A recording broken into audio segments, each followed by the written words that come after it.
先回去再说，不要放开他，拖着回去，太危险了，吓得我魂魄都快跟着飞走了。为什么没能捞到他？是不是我修为大师了？怎么回事啊？出错了，出错了！这不是阳寿尽了的魂魄，不该投胎。啊？怎么会？我这册子上有啊。孟婆狐疑地看着册子，哎，消失了，出错了。行，你们带走吧。小北做了一个似乎很长也似乎很短暂的梦。是老朴要下毒害我吗？我们往日无仇，今日无怨，为什么要毒死我呢？小北，小北，你醒来啦？我的剑呢？说好了1万两银子卖的，不能反悔啊！在这里。反正这玩意儿用丁点灵力就可以凝成，送他一堆都可以。还在。但他随即定了定，真有剑，那就不是做梦了。好家伙，你竟然下毒害本王！本王什么时候得罪过你？王爷，我什么时候下毒害你？是你自己不胜酒力醉倒了，我背着你回来的，怕你出事儿，叫了王爷和王妃过来看你。我怎么会下毒害你呢？醉了。本王的酒量极好，莫说才喝了2杯，就是喝200杯也绝对不会醉倒。你休得忽悠本王！不信的话，你可以问王爷和王妃嘛。是真的，你喝醉了。小北，你最近有没有觉得身子不舒服啊？有没有消瘦，不愿意吃饭，又或者是很爱吃东西，胖了起来？喝2杯就醉倒，确实有些问题啊。我回头帮你检查身体，你一定要保重自己，我们不能没有你的。对啊，小北，你如果不舒服，一定要和大姐说，大姐是神医，什么病都能治的。身体不适，最近有吗？之前不觉得有啊，但是大姐这么一问，她似乎觉得最近胖了点，总觉得饿，老喜欢吃肥肉了。说起来是真的有点，我最近觉得很饿呀，特别喜欢吃肥猪肉，越肥越好。哦，那你这一定是高血压、高血脂、高血糖，俗称3高了。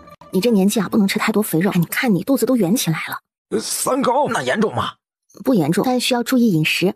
酒不能再喝了啊，等指标降下去再喝。好好休息，你刚醉过一场，身体很虚弱，要静养一下。知道了，大姐对我真好。龙清若取出一片龙鳞，龙鳞是用龙缎穿着，是他忍着剧痛拔下来的。他把龙鳞挂在小北的脖子上，这是我的龙鳞，有灵力的，以后遇到什么危急情况，龙鳞能救你一命。啊，你把龙鳞给我呀？我听说拔龙鳞很痛的。很痛，但不要紧，小小痛楚我可以忍受。龙清若心里对小北愧疚，因为差点真的害死了他。忍痛拔下这片龙鳞，给他做护身之用。一下子得了2件宝物的小北已经忘记了朴丞相要毒死他的事儿了。不过那或许真是一场噩梦呢，老朴没有理由这么对我呀。你好好休息啊，我们出去了。好，你们去吧。朴啊，对不起，刚才差点错怪你了。银子我回头给你啊。不用，送给你。对剑我本来就没有什么好感，所谓宝剑赠英雄嘛，你是我心里的英雄。怪肉麻的，但是很喜欢听。这力量有点可怕，而且力量高度集中，目的性明确，就是送他去投胎。这道光旋风是从毛嘟嘟的桃心上发出来的。大魔，你或许说的对，他们是共用一颗圆珠。这点不是或许，是肯定，他们是很肯定共用一颗圆珠。但是为什么会这样？还有小北到底以前是什么神或者仙，却追查不出来。我觉得你们可以去问问烛龙爷，他对于这些未知的力量比较清楚。如果和天雷火无关，我建议先不用找，毕竟天雷火是眼前迫切要处理的事。但天雷火的那一刻，心脏还没有落下，而且毛嘟嘟的桃心真有几分酷似天雷火盘里的心脏，这两者会不会有关联？不知道。但既然心脏还没有下落，不如先弄明白小北的事。那行，如果要找烛龙爷，就要找我4哥。正好我也要找他，一并问了吧。东方镜正准备跨越海洋去找龙啸，龙啸却来了京城，找到了他们。先进去再说吧。别进去说，龙宝在里头。因着玄魔的事儿，他把追踪符卸下了。这一次既然是要谈玄魔的事儿，暂时不能让龙宝知道。也行，这事儿去酒楼也能解决。我攀山涉水的来，实在太饿了。你这一脸的凝重，是因为饿呀？吃饭皇帝大，没什么事比吃饭还要紧。他可不是餐风饮露就行的，他要好好吃饭的。你这也不算攀山涉水的来啊！你从北唐过来，撑死小半个时辰。不行，得看你飞什么线路。如果横海过来肯定快，但海上现在风太大了，我改了航线，飞越3个国家线过来。那也花不了1个时辰，大可以吃了饭再出发嘛。你这打秋风还打上瘾了呀？着实是，总觉得有饭不蹭，心里很难受。这是病。我也知道是病，边吃边治疗吧。我探查了一番，玄魔4道封印都有裂痕，但没有力量渗出来。伯父拜完图腾之后，觉得精力充沛，应该是心理作用。也有可能是图腾在玄魔还没有被封印之前就已经铸造，有玄魔的力量，也下了魔咒，只要参拜就可以从中获取力量。这力量不大，还真只能做强身健体之用。竟然4道封印都有了裂痕，那假以时日，他还是可以冲破封印出来的。这个假以时日应该要好久好久，我只担心他封印裂开之后容易受到外界影响，一旦遇到惊天动地的大事，气脉乱飞，会助他冲开封印。修补封印的裂缝可以吗？封印是我和你一起下的，要修补封印必须要我和你一起，但我还有15年才能使出赤龙纯灵力。封印要求很高，必须要纯的灵力。如今他在岳父的帮助下，虽然拥有一定的能力，但是不是赤龙纯灵力，不能用于修补封印，否则的话，修补下去的灵力反而会被玄魔吞噬掉。15年，应该他还没能冲开封印呢。这事我们回头再处理。我有件事情要找你帮忙的，我想见见你的岳父卓龙爷。安排。这次请安排的时间充分一些，最好是给流浪猫狗洗完澡再来。看情况，尽量吧。知道计算机吗？知道啊。知道什么是 CPU 吗？知道啊，中央处理器。那如果把天雷火盘比作计算机，那么心脏该是？心脏是天雷火的 CPU？ 对，懂点电脑哈。打哑谜吗？什么是 CPU？ 但我们现在说的是小北和毛嘟嘟，怎么又跟天雷火扯上关系了？你想想，祝龙爷说话说一半的样子依旧很讨人嫌，有一种强行装圈的感觉。您的意思是说，毛嘟嘟和小北的关系就是 CPU 和电脑的关系吗？毛嘟嘟是 CPU， 他对小北下了指令，所以小北就听从指令，死后迅速去投胎。或许可以再往大里想一想，不要把小北和毛嘟嘟分开，不要被眼前的假象蒙蔽。毛嘟嘟和小北与天雷火盘有关系，对吗？天雷火盘里那个心脏的位置是要拿小北的心脏，所以天雷火盘假如是一个计算机，而小北和毛嘟嘟的力量加在一起就是天雷火的 CPU， 也就是心脏。不是假如，当日傻子制造天雷火盘的时候，就等于制造了一台超级计算机，只不过计算机的驱动用的是他自己的神灵力，而超级运算靠的是这一块心脏。神灵力是与心脏相互接通的，傻子死后神灵力散去大半，心脏就算靠着仅存的神灵力能够继续运行，也必然会因为发热或者是其他问题而停摆。这个情况下，天雷火大盘得不到数据，但因为大盘的指令没有撤销，所以依旧引发天雷火，只不过不再精准而已。毛嘟嘟和小北加起来就是天雷火的心脏，但为什么小北要不断轮回呢？而且轮回的速度飞快。万物皆有灵，更何况心脏一直连着傻子的神灵力，久而久之有了神识。这神识我们可以看作是芯片，傻子死之前应该是通过神灵力说了一句话，例如他散尽元神入轮回之后再战斗之类的话。这一句话被心脏误判为指令，所以天雷火盘的心脏一分为二，一道是力量，一道是神识。之前说过，心脏是有神灵力的，而傻子的神灵力来自于天地，无处不可吸收。神识去投胎之后，心脏的力量就在天地间凝聚，助神识完成这一道指令，周而复始。除非这道指令撤销，否则他还会一直轮回下去，每一世都在战斗。所以毛嘟嘟的这个桃心是心脏力量的寄存处，对吗？没错，这力量在他投胎之后就会找地方寄存，并不会是一直寄存在猫的身上，偶尔也会寄存在别的地方。总之，这道力量只会强大，不会减弱，而且因为有指令在身，这道力量只会服务于心脏神识的投胎，不能为毛嘟嘟所用。董清若哦了一声，说了半天，小北原来是个有神智的智能芯片啊，怪不得像个机器人似的不断去投胎呢。所以现在要把毛嘟嘟的力量与小北结合在一起，还原成心脏的功能，然后把它装进天雷火盘里，对吗？聪明。岳父，您说天雷火神死之前说过一句话，虽然您说假设，但是语气十分肯定，仿佛您就在现场亲耳听到一样。莫非您真在现场？闭嘴！就问一句也不行吗？岳父对我是太严苛了。要怎么做才能结合毛嘟嘟和小北的力量，把他们还原为天雷火的心脏呢？这我真不知道了，这里头是有傻子的巧妙设计，只有他自己知道。有一点你们要记住的，天雷火心脏是傻子制造出来的，也是用傻子的神灵力为生，所以他们不会相距很远。您的意思是说，天雷火神真的回来了？那他在哪里？附近。附近？他说的附近可以是整个人间界。是我小静吗？大魔，你进来呀，你躲什么？像上次一样，我只负责解释，不指导任何方向。如果能力许可，好想捶他呀。还有什么想问？我想问的是，如果小北和毛嘟嘟的力量结合在一起，变回心脏了，那小北就会死，对吗？这话一出，在座的人都紧张地看着烛龙爷。小北不能死啊！小北就是心脏，他死了之后与力量结合，就回到了天雷火盘。严格来说，不算死。不一样，变回心脏的小北就不是小北了。就算还是小北，但他只能一直被安放在天雷火里，哪怕有食神，也不能再游戏人间。小北最怕孤独的，要他自己留在天雷火，不行。东方镜也顿时黯然起来，要小北一直留在天雷火阵里，那简直比死更难受。小北受得住这煎熬吗？肯定不行的。没想到烛龙爷之前说的牺牲是牺牲小北，小北好无辜啊！必须要杀死小北才能与力量结合吗？倒也不是必须的，用心脏与力量结合就行。当然，掏出心脏也有可能会死。什么有可能？心脏掏出来肯定会死的呀！如果小北会死，那么这就是一个取舍的问题，是要9大神族从此灭灾，按照累积浊气来承受天雷火，还是像现在这样动不动就轰呢？这里头取舍一点是9大神族与风烛残年的小北，这是你们与小北的决定，我不多参与评论。不说这个取舍还好，说了就更叫人为难了。我走了，有什么事再来找我吧。恭送岳父。岳父没理会他，直接飘然出去了。要不要问问小北？不要。问他，那么取舍的人就是小北自己，这是道德绑架，不能让小北知道。但是他应该听到了。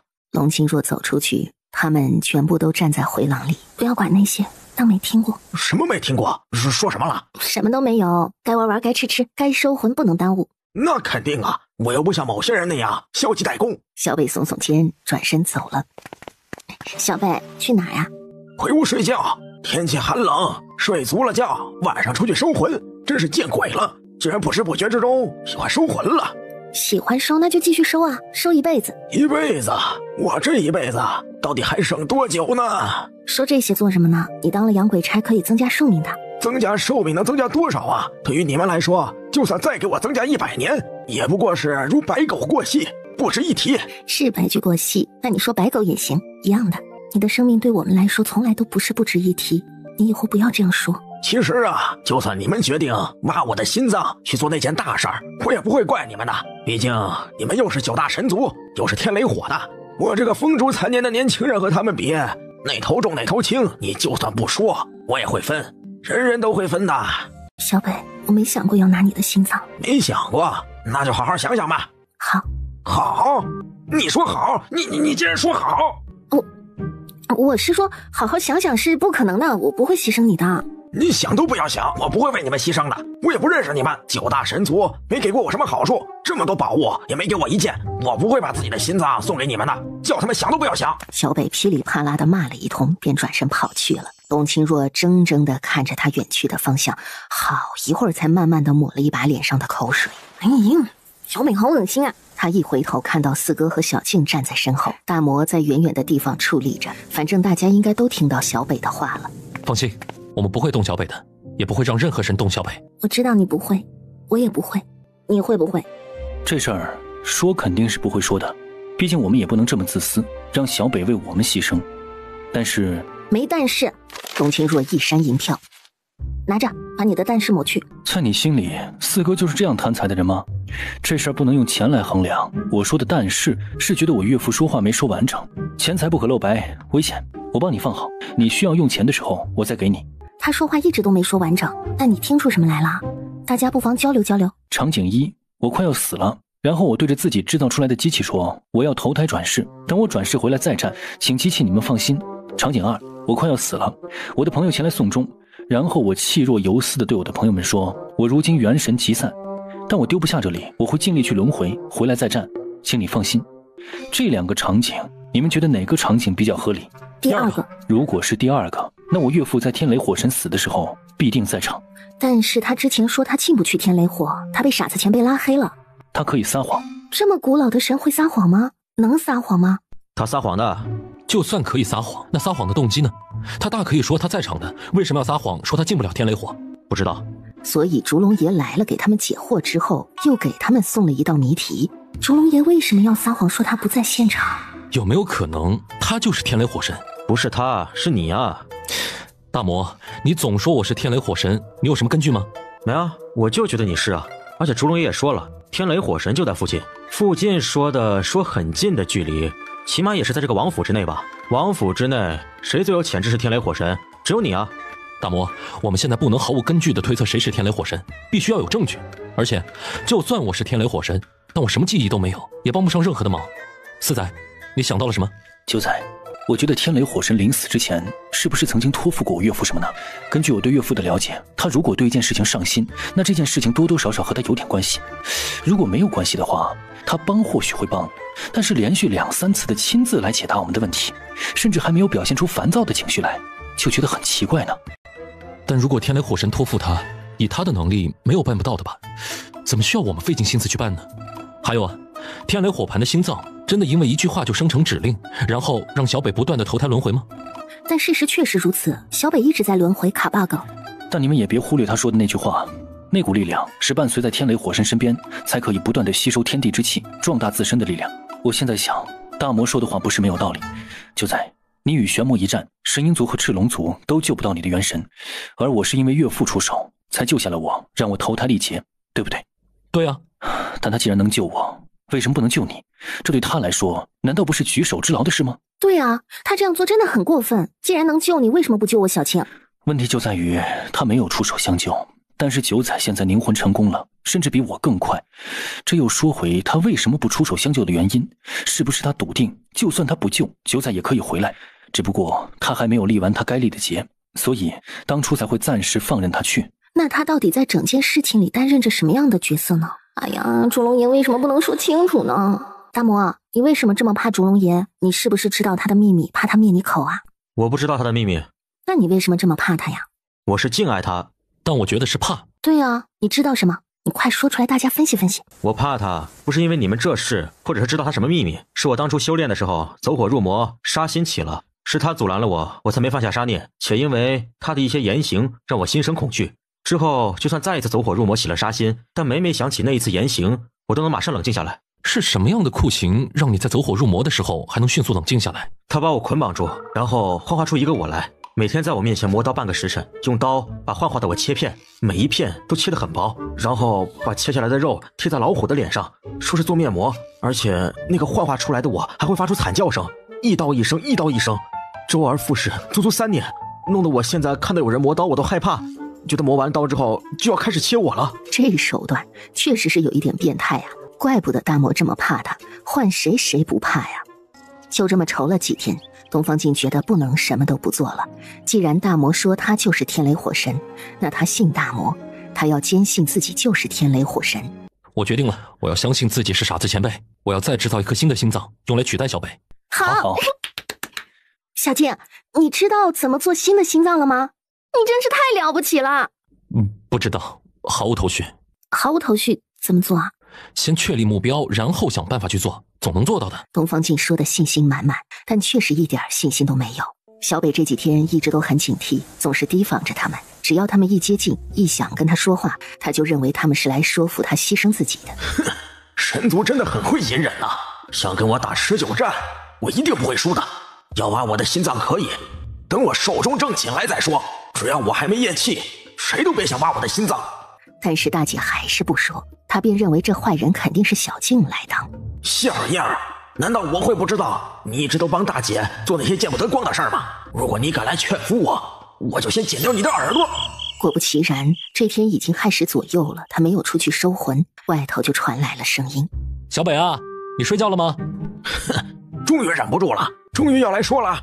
好，我倒是要看你要如何对本王动之以情，晓之以理。没睡？没睡呢。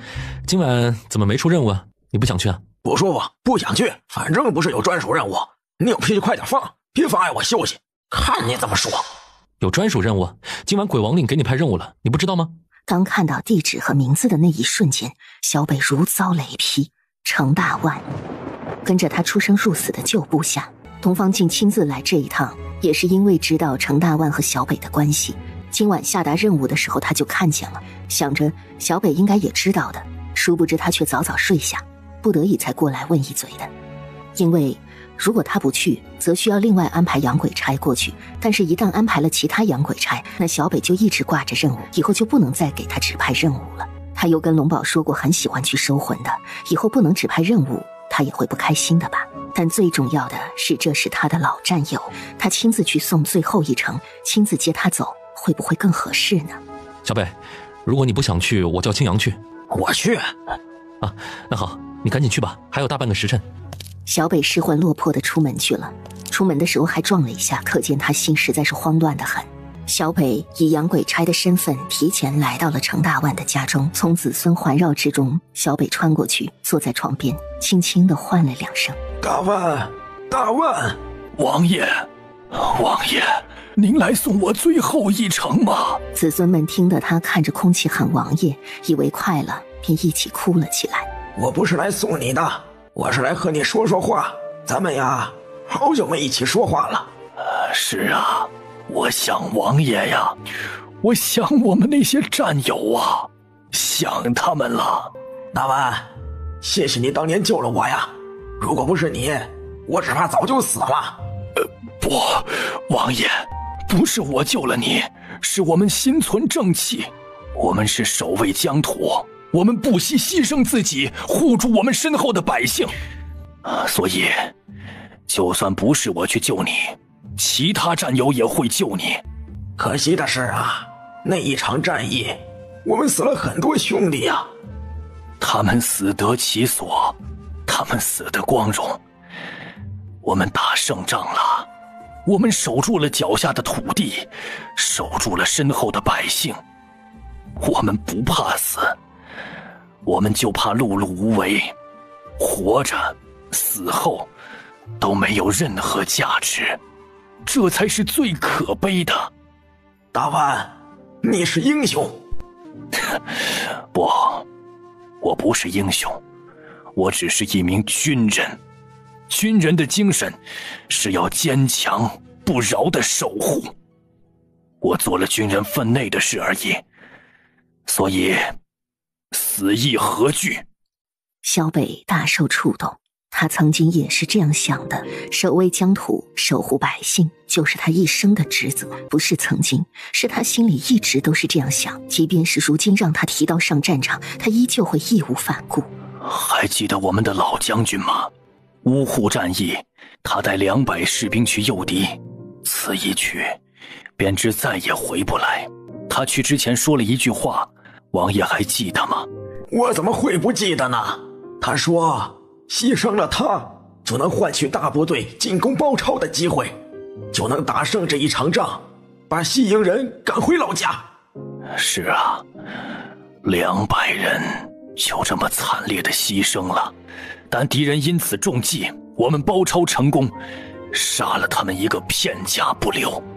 最后程大万是含笑与世长辞的。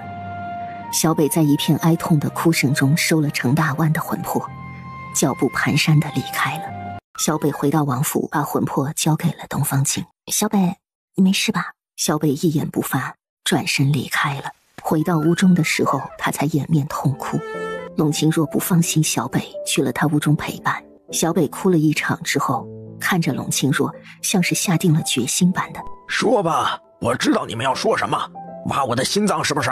我同意了。”“你同意没用，我们不同意。”“你们不是不同意，你们只是不忍心说出来。不要再浪费时间了，我把心脏给你们，去救你们的9大神族吧。我活够了，我觉得我这一辈子真活够了。”“你觉得活够了没用，我觉得你没活够。不用说了，我不会拿你的心脏，也不会容许任何人来拿你的心脏。你是我弟弟，我说过会罩着你的。我做人做龙，一直信守承诺，说话算话。”“你撒谎，你说话从不算话。我心里很高兴，你愿意护着我。不过我真的想清楚了，这几天我一直都在想，我还能活几年呢？我死了一点都不可惜，我死了能救一些人，当然救神的话会显得更有成就感。9大神族都是我救的，那他们以后要给我立功德庙，对我感恩戴德吧。这是我一辈子最荣耀的时候了，请不要妨碍我当大英雄。”“我说过不会这么做，你不用说这些话。如果真的要用你的心脏，那必定是你阳寿已尽的时候。你看起来不是很长命的样子，我可以等。”“你会不会说话？会不会说点好听的话呀？”“会，我不会拿你的命去救任何人的命，因为我在乎你，我要你活着，每天叫我一声大姐，帮我管着磐石州的账，偶尔逗我开心。所以你不能死，哪怕是你自愿的也不行，我不准。”“哎呀，你真是榆木脑袋，死了我一个，能救很多很多。你不会算数吗？”“没数可以算，命不是这样算的。你不需要牺牲自己去救任何人，这不是一场守护战役，至少不是你的。如果我和小静要救9大神族，应该是我们去想别的办法，而不是拿你的命去霍霍。你好好的给我活着，我相信小静有办法的，我对她充满信心。就这么定了，这话题不再讨论。小北表面都气死了，心里却感动得一塌糊涂。但他也确实决定了，人这一辈子总要做1、2件，3、4、5、6、7、8件有价值有意义的事情。他不得不承认自己老了，这一次再不牺牲，以后都没有机会了。他不是在乎9大神族，只是在乎大姐，因为大姐就是9大神族的。回到书房里，大家坐下来发愁。其实他是因天雷火而生的，就算为天雷火死也是正常的事。我日后就算生了儿子，也不代表我儿子就要为我而死。小北是天雷火心脏的一部分，但有了灵性，也进了轮回，到投胎为人，那他的生命不管是谁给的，现在都属于他自己的，他有生存权，只要不违反法律，谁都不能剥削。你瞪我做什么？我只不过说常理是这样吗？小北长大了，懂事了，但是不需要他这样懂事，他还是继续自私一点 ，keep 住自己的小命就好。你继续想一下，看怎么样能做出一个新的心脏。我这边，他没说下去，因为有点不太现实。龙清若想用他现代医学的手段给小北换一个心脏，但问题就是不知道天雷火盘是需要新鲜的心脏，还是发烂的心脏都可以。手术总不能在天雷火里做，因为也不可能捧着一颗心脏去天雷火给他换上。你有办法？不算，有个思路而已，我再捋顺一下。好歹在人间也担任了药圣这么久，别的不精通，在这方面估计是无人能望其项背的。你想给小北换心脏？换心脏怎么换？我先想想。换心脏有一定的难度，那如果给小北捏一颗圆珠可以吗？原则上不可以，因为圆珠不能代替心脏，毕竟他是人嘛。但是如果捏了一颗圆珠，灌注几百年的修为给他，那么身体有灵力的支撑，他可以活下去。只不过没呼吸，没心跳，身体只能作为住着灵魂的容器，他甚至都不需要吃饭，因为身体的一切维持都来自于灵力，而灵力是会随着日子过去慢慢消失，所以要时不时的给他输送灵力，否则当灵力不足以维持的时候，身体会腐烂。如果这样做的话，是不是意味着如果灵力一直维持下去，他就不用再去投胎，不用再不断的轮回？理论上是这样的，但实际上嘛，没试过，不知道啊。那就试试啊！小北如果可以一直活着，当个真正的老人，几千年的老人，那该多好啊！他可以一直和我们在一起了。我先去找小北说说。小北看到他来了，以为他是想通了，要牺牲他。心脏随便拿去，我真的不在乎。小北，有一个办法，既可以拿你的心脏去救9大神族，也可以让你继续活下去，而且能活很久很久。活很久？活多久啊？只要我们不断的给你输注灵力，你就能一直活下去。1000年、1万年，甚至10万年都可以。按照我的福气，我估计能再活100万年，反正有我一天你就能活。100万年呢？那100万年下来，我头发一根都没了。我要当100万年的秃头吗？这还不简单，我给你变一头浓密的发丝。可以变？可以啊。你什么时候学的本事啊？这个算什么本事？我一直都会啊。小北，你大姐我不是没有本事的龙。莫说变头发，点石成金在我这也是等闲的事儿。你一直都能变头发，你都没有给我变，每天还笑我秃头，笑我跟毛嘟嘟一样。你这个没心肝的，枉我教了你那么久的大姐，你一点爱弟之心都没有。我告诉你，我不能给你心脏了，我死之前都要把心脏挖出来喂狗，不便宜你们。不要激动，不要激动嘛！哎，你冷静一点，听我说。有圆珠之后，你还能飞天遁地，甚至可以自己给自己变一头浓密的发丝。反正你想哪里长毛就变哪里，而且白的都能变成黑的。真的？颜色能变呐？那胡子能变成黑色的吗？可以可以。宋清若急忙逃出安全距离，就怕他再度喷口水。这还差不多，那你现在变给我看看，看看我有头发之后好不好看。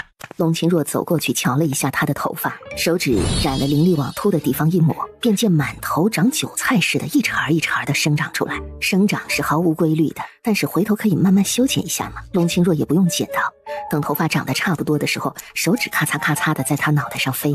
没一会儿，有着一头浓密发丝的小北就出现在了眼前。怎么样，好看吗？但见匍匐在窗口的毛嘟嘟都顿时化作了人形，站在窗口上目瞪口呆地看着他，充满了惊艳。你自己看看。小北慢慢地举起了铜镜，看向铜镜里的那个人，这一看就动不了了。好看吗？有一件事儿，或许你不知道，我年轻的时候是整个大顺朝最俊美的仔。有点过了啊。一点都不过。事实上，即使是现在，放眼整个大顺朝，也没人及得上我的俊美，连小静都不行。小静比我差那么2分，没我成熟稳重。瞧着脸型啊，瞧着眉眼的姣好，瞧着几条皱纹的弧度，哎呀，瞧着一头黑漆油亮的头发，哇，绝了！喝醉了你？酒不醉人，人自醉呀。那我提议的怎么样啊？用圆珠来取代你的心脏？随便吧，你说怎么做就怎么做。但是有言在先呐，这头发可不能给我变没了。要是没了的话，我做鬼都不会放过你的。做人都不是我的对手，做鬼了能翻天不成？果然男人有了几分姿色就盲目自信起来了。你出去，你在这里好碍眼呐，我要慢慢看一下。你去捏圆珠。真是见不得这么臭美的人，还好意思拿小静来跟他比，比得上吗？龙清若回到书房跟大家说小北答应了。论捏圆珠技术之成熟，没人比得上我们赤龙组，我回去准备准备，请龙爹帮个忙。龙清若只当听不到他的内涵，送了他出门去。在以圆珠代替心脏之前，先要把力量和心脏结合起来，这要怎么做呢？还是要请教一下专业人士天尊爷爷。翌日一早，龙清若就打算去找一趟天尊爷爷。刚出门口就看到青先生抱着一大堆的帖子往外走，阿禄和灰烬都跟在他身后，手中似乎有一叠帖子。青先生，阿禄、灰烬，你们去哪儿？王妃，我们去下帖子。小北王爷说要宴客。好端端的，为什么要宴客呀？他说程大万将军走了之后，他特别想念昔日的好友，痛定思痛，觉得应该趁着大家都还健康，多些往来，所以才筹办了这次的宴席。不过他决定的有点仓促，府中或许准备不来，回头还要见酒楼那边准备菜肴。不说了，秦先生，快些出发吧，这么多帖子拍到今晚都拍不完的。我觉得他就是想让大家看看他长出来的头发，这头发长得也真够奇怪的，昨天瞧他还是秃头，今日就变得这么多头发了，该不是假的吧？快走，别叨叨了。这小北真狗，长头发还要宴客。龙清若去找了天尊爷爷，对于分散力量的凝结，他倒是十分精通，让龙清若先在麒麟山设下一个阵法，让小北再死一次，但这一次不能只守着，要布下结界，结界还要十分稳固，不能被力量冲开。最关键的是小北即将灵魂出窍的时候，摁住他的灵魂，不让他出来，然后当毛嘟嘟的力量散发出来的时候，再让他和小静用灵力把毛嘟嘟的力量逼进小北的身体里，最后把小北救醒过来，把力量蓄在他的心脏，十分简单的就可以完满结束了。灵魂不出来也算死吗？算，毕竟他毒发身亡了，灵魂只不过被封在躯体里，人确实是死了的。哦，这听起来确实没什么难度，最大的难度应该就是用灵力把毛嘟嘟的力量逼进小北的心脏里。放心，我和小金达摩联手，应该可以的。这绝对不是最大的困难，最大的困难应该是小北在得到这些力量之后，是否还愿意把心脏和力量送出去。因为这是天雷火神的力量，一旦凝结，则比你小静大魔神加起来都要厉害。小北不是那样的人，他一定会交换出来的。人有了力量之后，心态也会发生改变。你在人间这么久，应该最明白人性是经不起考验的。尤其他得到了这些力量，又不需要受到任何法度的约束，他可以肆无忌惮地做许多事，即便是称霸天下、一统天下，都可以轻易做到。我知道你对人有天然的好感，但是你在做这件事情之前，一定最大程度地确保可以实行，更要确定小北是一个心术端正的人。因为即便他不愿意把力量交还出来，只要心术端正，就不会做坏事。我退一万步讲，这些力量他如果不交出来，奈何不了他，因为这本身就是他身为天雷火盘心脏的力量，除了天雷火神之外，无人能问他要回来。龙清若对小北的正气毫无怀疑，小北就算有通天的力量，也不会去害人的。但是他确实无法保证小北会把力量交还出来，因为小北的人生只有2个执念，一个是头发，一个对武力或者对其他神力的崇尚与追求。当初为了能让龙清若教一招厉害的挖地功，甘愿喊他一声大姐，从这一点就能看出小北的执着。具体的情况大家都跟小北说过了。为什么要毒死嘛？不能用别的方式吗？我最烦下毒了。好，那你想怎么死啊？你说，我会尽量的满足你的要求。其实不管哪种死法都挺不舒服的，但是如果真的要我选择一个死法，我希望是刺激一点的。那你要小静和你打吗？我可以。小北觉得小静比他年幼，死在他的手里有点不光彩。事实上他有一个很理想的对手，那就是大姐的爹爹。他自从那一次见过他老人家之后，就一直念念不忘，觉得能死在他的手里也算是自己此生最后的荣光了。因为这件事啊，可以这么理解，他小北想屠龙，最后被龙屠了，那听起来就比毒死威风多了嘛。伯父能不能来一趟嘛？就让他杀我一次好了。伯父？我爹？那你觉得你们摄国皇杀你如何？他也是龙，因为我爹在给你捏圆珠，估计这会儿让他抽身过来一趟，会把捏圆珠的事丢下。就没别的？人家看不上你。请外公。听得说是比龙皇更厉害的龙过来杀他，小北顿时就很雀跃。阵法由龙清若设下，还布下了结界。小北，做好准备去死了吗？可以开始了吗？可以了。他估计自己应该过不了10招，但是10招之内应该可以见识到老龙爷的厉害。便见小北喝了一声，瞬间爆发如矫健的豹子一跃而起，手持光剑，气势如虹的就砍向龙外公的龙头。龙外公在他瞬间爆发的时候，爪子一伸，龙爪抓住了他的头颅，轻轻的一拧，咔嚓，小北直线下沉，气绝身亡。东方镜在他跌下的时候就已经出手，水云煞笼罩他的全身，不许他的魂魄出来。与此同时，毛嘟嘟桃心上的力量迸发出来，强大的力量几乎把阵法和结界都扭曲了，力量直奔小北而去，要把小北的魂魄卷出来。大魔一马当先，大手一圈把力量控住，但刚控住3秒钟左右就已经吃不消了。东方镜和龙啸立刻过来帮忙。3人分3道力量去捆住天雷火心脏的力量，死死的想要把它压进去。龙外公、赤力、龙月月也过来帮忙，龙清若则连忙去不断加固结界和阵法。小北的身体像皮球一样弹跳着，这是他的魂魄急于出来造成的震动，水云煞都差点摁不住小北的棺材板了。这强大的力量也使得他们气血翻涌，七窍里鲜血渗出。东方镜是压住小北的身体，承受这股力量最重，他气血翻涌的十分厉害，眼看就要压不住了。他吼了一声，灌注了最大的力量，随即一口鲜血喷了出去。也许是这最后奋力一击，天雷火心脏的力量竟然没入了小北的身体里，一切静止。可以了吗？成功了吗？成功了吗？成了！他随即点了朵莲花符，帮小北的魂魄安放原位，再以一抹灵力催动灵魂与身体的结合。大家屏气看着，等了一会儿之后，小北睁开了眼睛。小北活过来了，成功了！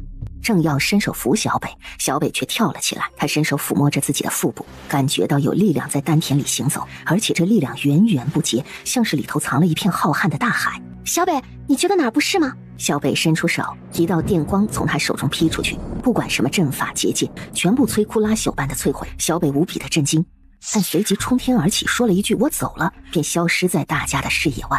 龙外公和大魔立刻去追，但是小北去了哪儿，他们都看不见，怎么追？龙外公和大魔追不上，回来了，垂头丧气的。不过小北不会做坏事的，不会杀戮的，不能失望啊！这些力量本来就是他的，还给了他而已。至于他要不要帮9大神族，是他自己的决定。不要强求，不要强求，不要强求！安慰了自己几句，董清若心里还是忍不住低低的咒骂了一句：小北，你这个人渣！他会回来的，权力会使人改变，大胆，不要存太大的希望，免得失望。我们先等等吧。他可能一会儿就回来了，这老孩子离家出走了，真不让人省心啊。龙外公带着龙月月和赤力先回去了，他们聚集在这儿，容易引起9大神族的注意，毕竟他们是轻易不下凡的。从黑夜等到白天，到了翌日中午，还没见小北回来，他们心里越发觉得小北不会回来了。又等到傍晚，实在没见他，这才泱泱归去。就算不想把力量交还出来，也不必逃了去啊，直接跟我们说就行了，我们又不会逼他的。早知道不帮他长头发，秃死他。估计就是出去玩几天，放心吧，会回来的。他肯定是要回来的，但好歹先让我们看看嘛，看看这力量到底有多强大。先暂停，一个人跑了去，一点都不负责任，怪不得一辈子都娶不到媳妇儿。方彩倩她飞得那么快，比我变成龙的时候飞得还要快，跟他关系那么好，都不带我飞一下，这种人真是没良心，白费对他这么好了。不要说了，回去弄吃的吧，你们不饿，我饿得快死了。龙啸倒是不郁闷，毕竟他见过各种各样性格的人，小北是他昔日带出来的，不是坏人，此番跑出去也干不了坏事。反正龙啸已经做过最坏的准备，如今接受起来就十分坦然了。大家都心情低落。刚拐进王府的大巷，龙啸暗淡无光的眸子陡然就亮了起来，他深吸了几口气。啊，是烤肉的味道，谁家在烤肉？好香啊，你们闻到了吗？有吗？四哥你饿疯了？真的有，越来越香了。龙啸大步往前走，经过穆王府、叙王府、明王府，都不是，最后站定在了靖王府。是这里啊，王府今晚做烤肉。哎，你们怎么才回来啊？小北爷今日拖了2头野猪回来，而且他的双手会喷出火焰来，野猪肉都是他自己亲手烤的，可香了。小北回来了？回来了呀，如今正在院子里烤猪呢，可好玩了。不过我看腻了，都看了2个时辰了，也吃腻了，但是真好吃啊。董清若啊了一声，像离弦的箭，嗖的就跑进去了。董清若狂喜，冲到了小北的面前，顾不得他手掌有一把火，直接就一把抱住了他。小北，小北，我以为你要丢下我们，再也不回来了呢。他推开龙清若之后，得意洋洋地举起手掌。大姐，你看我的手，你仔细看。他说完，举起的手掌就顿时被火光笼罩，往前一伸，火光伸出去，烤着架子上的肉，烤得滋滋的响。厉害吗？我会自己生火。这有难度吗？这没难度啊，我也会好不好？这2头野猪我抓的，大冬天的我竟然抓到了2头野猪，我自己一个人扛回来的。小北以前虽然武功高强，但是要杀2头野猪也起码要跟野猪过个7、8招，但是现在他一根手指头下去就直接把他们摁死了。你昨晚就是去抓野猪了？也倒不是，我去了好多地方，去到好远好远，可能都去到天边了，一直打着筋斗去。我见到了许多没见过的东西，底下呀都是一片片的云海，还有宫殿，那些宫殿比我们的宫殿要好多了，而且很大呀。还看到了好多花儿，可惜我不喜欢花，不然我就给你们采一些回来了。小北王爷，您下回去采些回来啊，我喜欢花。花儿没采，倒是经过一个地方的时候，发现有好多鸟蛋，好大一枚呀，我就拿了1枚，这枚呀是最好看的，其他那些都不行。东方镜伸手拿过来一看，顿时啼笑皆非，这哪是什么鸟蛋啊，这是鹰蛋，而且是神鹰族的鹰蛋，一眼就能看出来。龙清若也看出来了，小北，这不是鸟蛋，这是鹰蛋啊！鹰蛋不能叫鸟蛋吗？鹰不是鸟吗？鹰怎么会是鸟呢？不是鸟类吗？鹰也是鸟啊。爱谁谁，我反正是天雷火神。对，龙清若把鹰蛋拿了回来，回头要还给人家，这是人家的孩子，你怎么能随便拿人家的孩子呢？过分了啊，小北。孵出来才能叫孩子，那孵不出来那叫坏蛋，可以吃的，我还想着回头烤了吃呢。过去，小北，我问你个事儿啊。还想看什么？尽管说，我耍给你看。那事儿，你还同意吗？哪儿事儿啊？啊，你说那事儿啊？对，你还同意不？可以不同意吗？还有可以不同意这个选项吗？小北看起来好憨憨的样子，一点都不精明了，是不是该骗骗他必须同意呢？可以不同意的，只要你不是自愿，谁都逼不了你。尤其是现在你拥有这么强大的力量，我们都打不过你了。你把我当什么人了？我是那种偷蒙拐骗的人吗？这本来就不是我的力量，我得几天玩玩就够了，我还要换以后100万年的生命呢。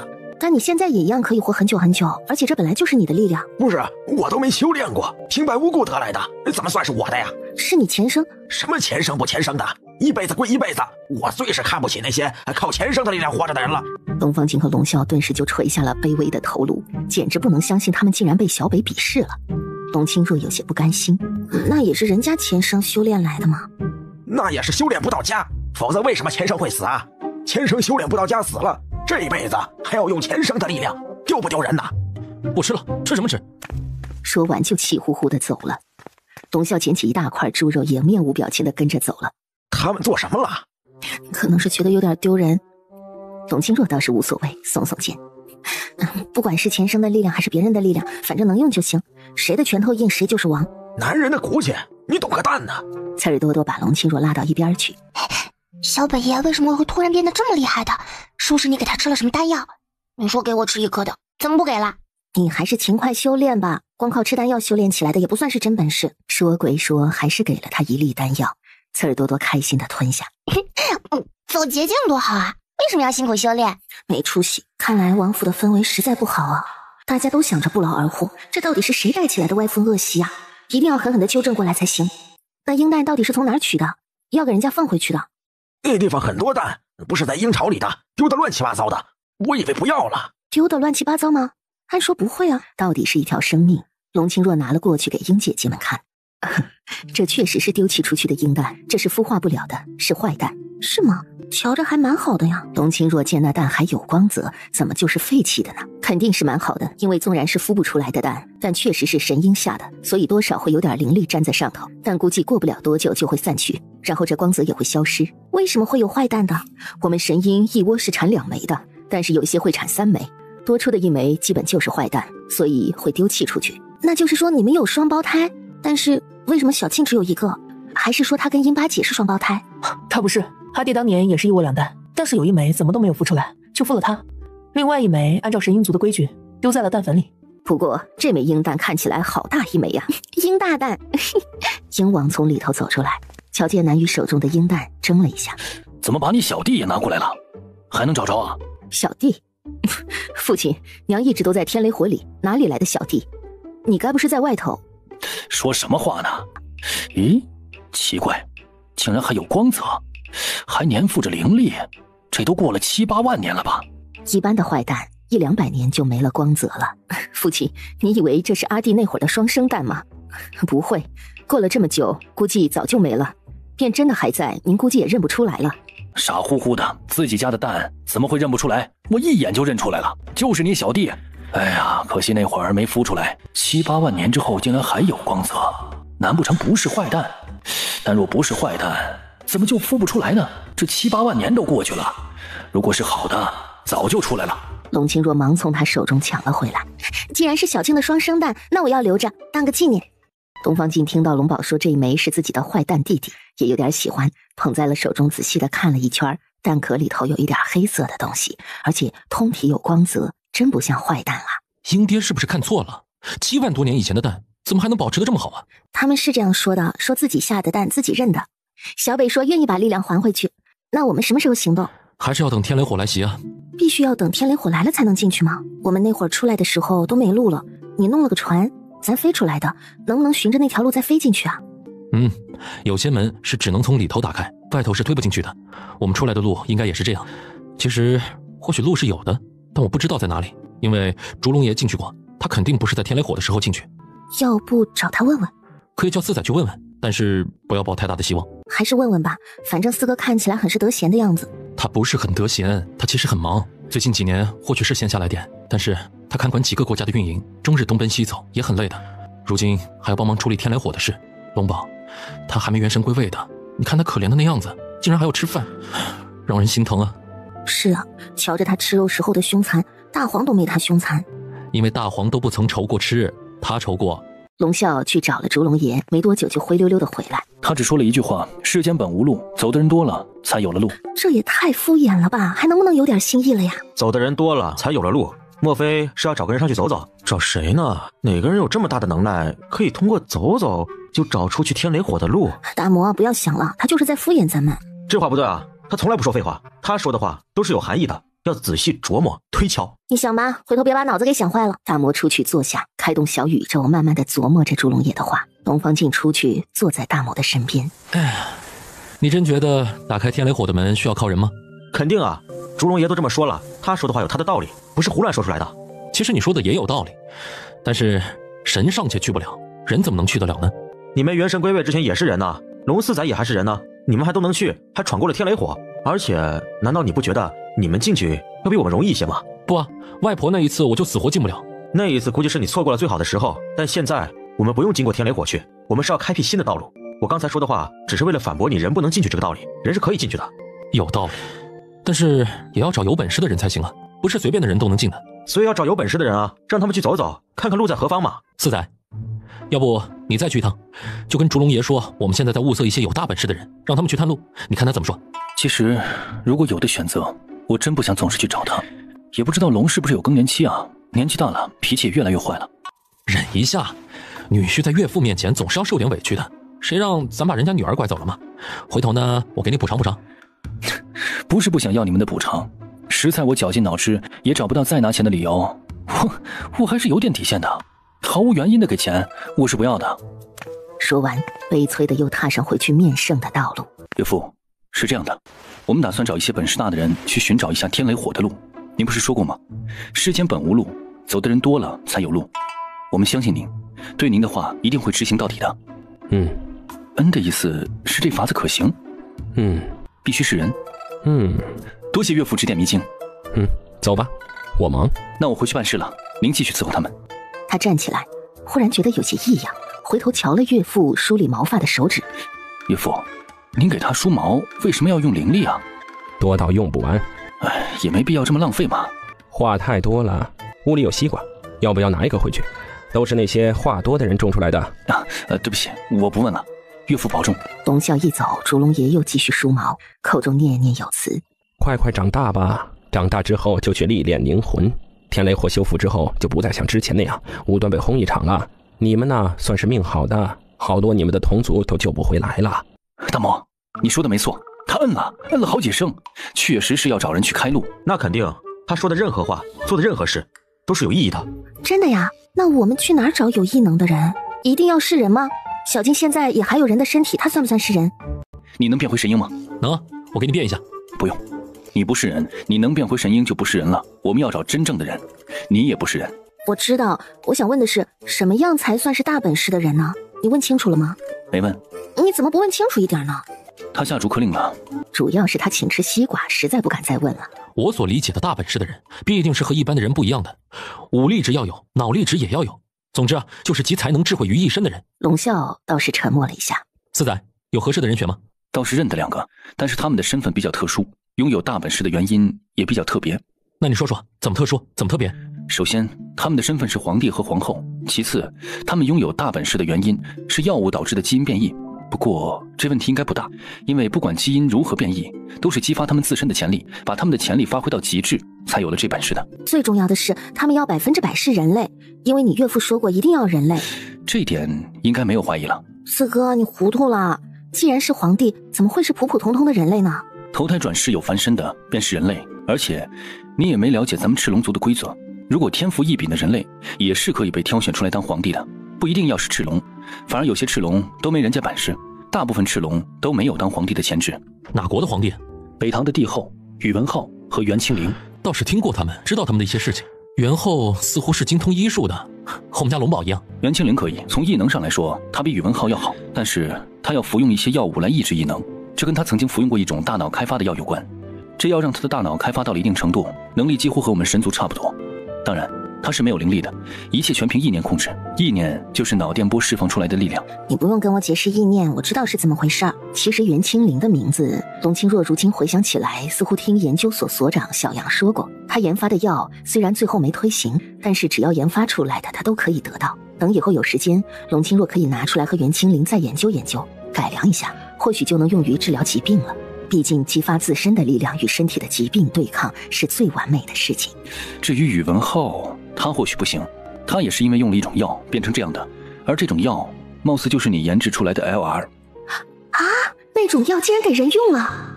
那北唐的皇帝身体还好吧？之前出了点事，但是经过一番治疗，也用了一点比较特殊的药，现在身体好好的，就是多了一点异能。是吗？他最后用了什么特殊的药？不大清楚，要问袁后。你那些药原本是用来做什么的？原本自然是要用来治病的，但是因为不理想，所以加了点灵力，把药效发挥到最大，却没想到副作用也会发挥到最大。因为有灵力遏制，副作用暂时不会显露，等灵力消失了，副作用就会显露出来了，会导致细胞变异啊、基因变异啊之类的。但实际会怎么样，我也不清楚，因为还没试验过。有问题的药你怎么不销毁啊？来不及了，因为天雷火来了。四仔，那他们夫妇可以吗？除了他们还有谁？而且他们是北唐的帝后，会不会很冒险？冒险倒是不会，毕竟只是探路而已，不用真的进去，但也不能这样盲目乐观，毕竟现在毫无头绪啊，不知道去哪里探路，探到路之后他们会不会被卷进去，这些都是未知之数。四仔，还有别的吗？身份不能这么重要，一国之君咱们也顾不起啊，也承担不起这个风险。倒不是说没有的，可我人缘一般般了，只有北唐帝后能使得动，其余有点本事的人怕见了我就要打啊躲，刚才嘴瓢了。这日子过得可真是，实在是不知道怎么说了。其实不管他们愿不愿意，不愿意，不是他们愿不愿意，是咱们不能让他们去的。不要打断我，我想说，不管如何，我想去见见这位北唐皇帝和皇后。那个药的事儿，我要弄清楚才行的。要确定那个皇帝真的没事，他才能安心啊。这也算是他在那边唯一的牵挂了。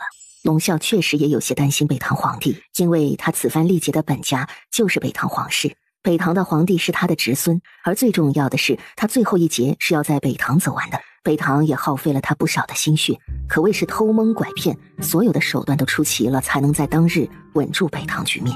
这倒是可以的，要不咱们就去一趟，反正去北唐也没有多远。四哥，你安排吧。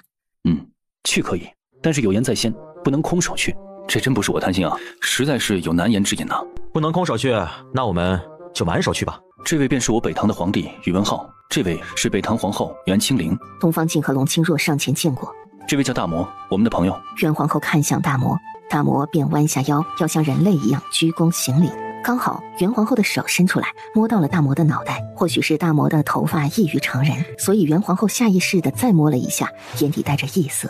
他摸我脑袋了。因为龙清若和袁皇后要说的话，他们几位不一定听得懂。男人听不懂呢，就比较烦人，会一直问问题。为了让这一场沟通顺利进行，和袁清灵单独找了个地方说话。大魔依旧怔怔地看着袁皇后的背影，大脸蛋儿上竟然有了一丝扭捏。同行说话交流的那叫一个顺畅。龙清若听了他一连串疑问之后，蹙眉看着他，但这些你不该问我，按说你都能知道啊。我知道，我不知道啊。你，龙清若手指染了一点灵力，在他的头部上运行了一下，奇怪，你是不是用了抑制剂？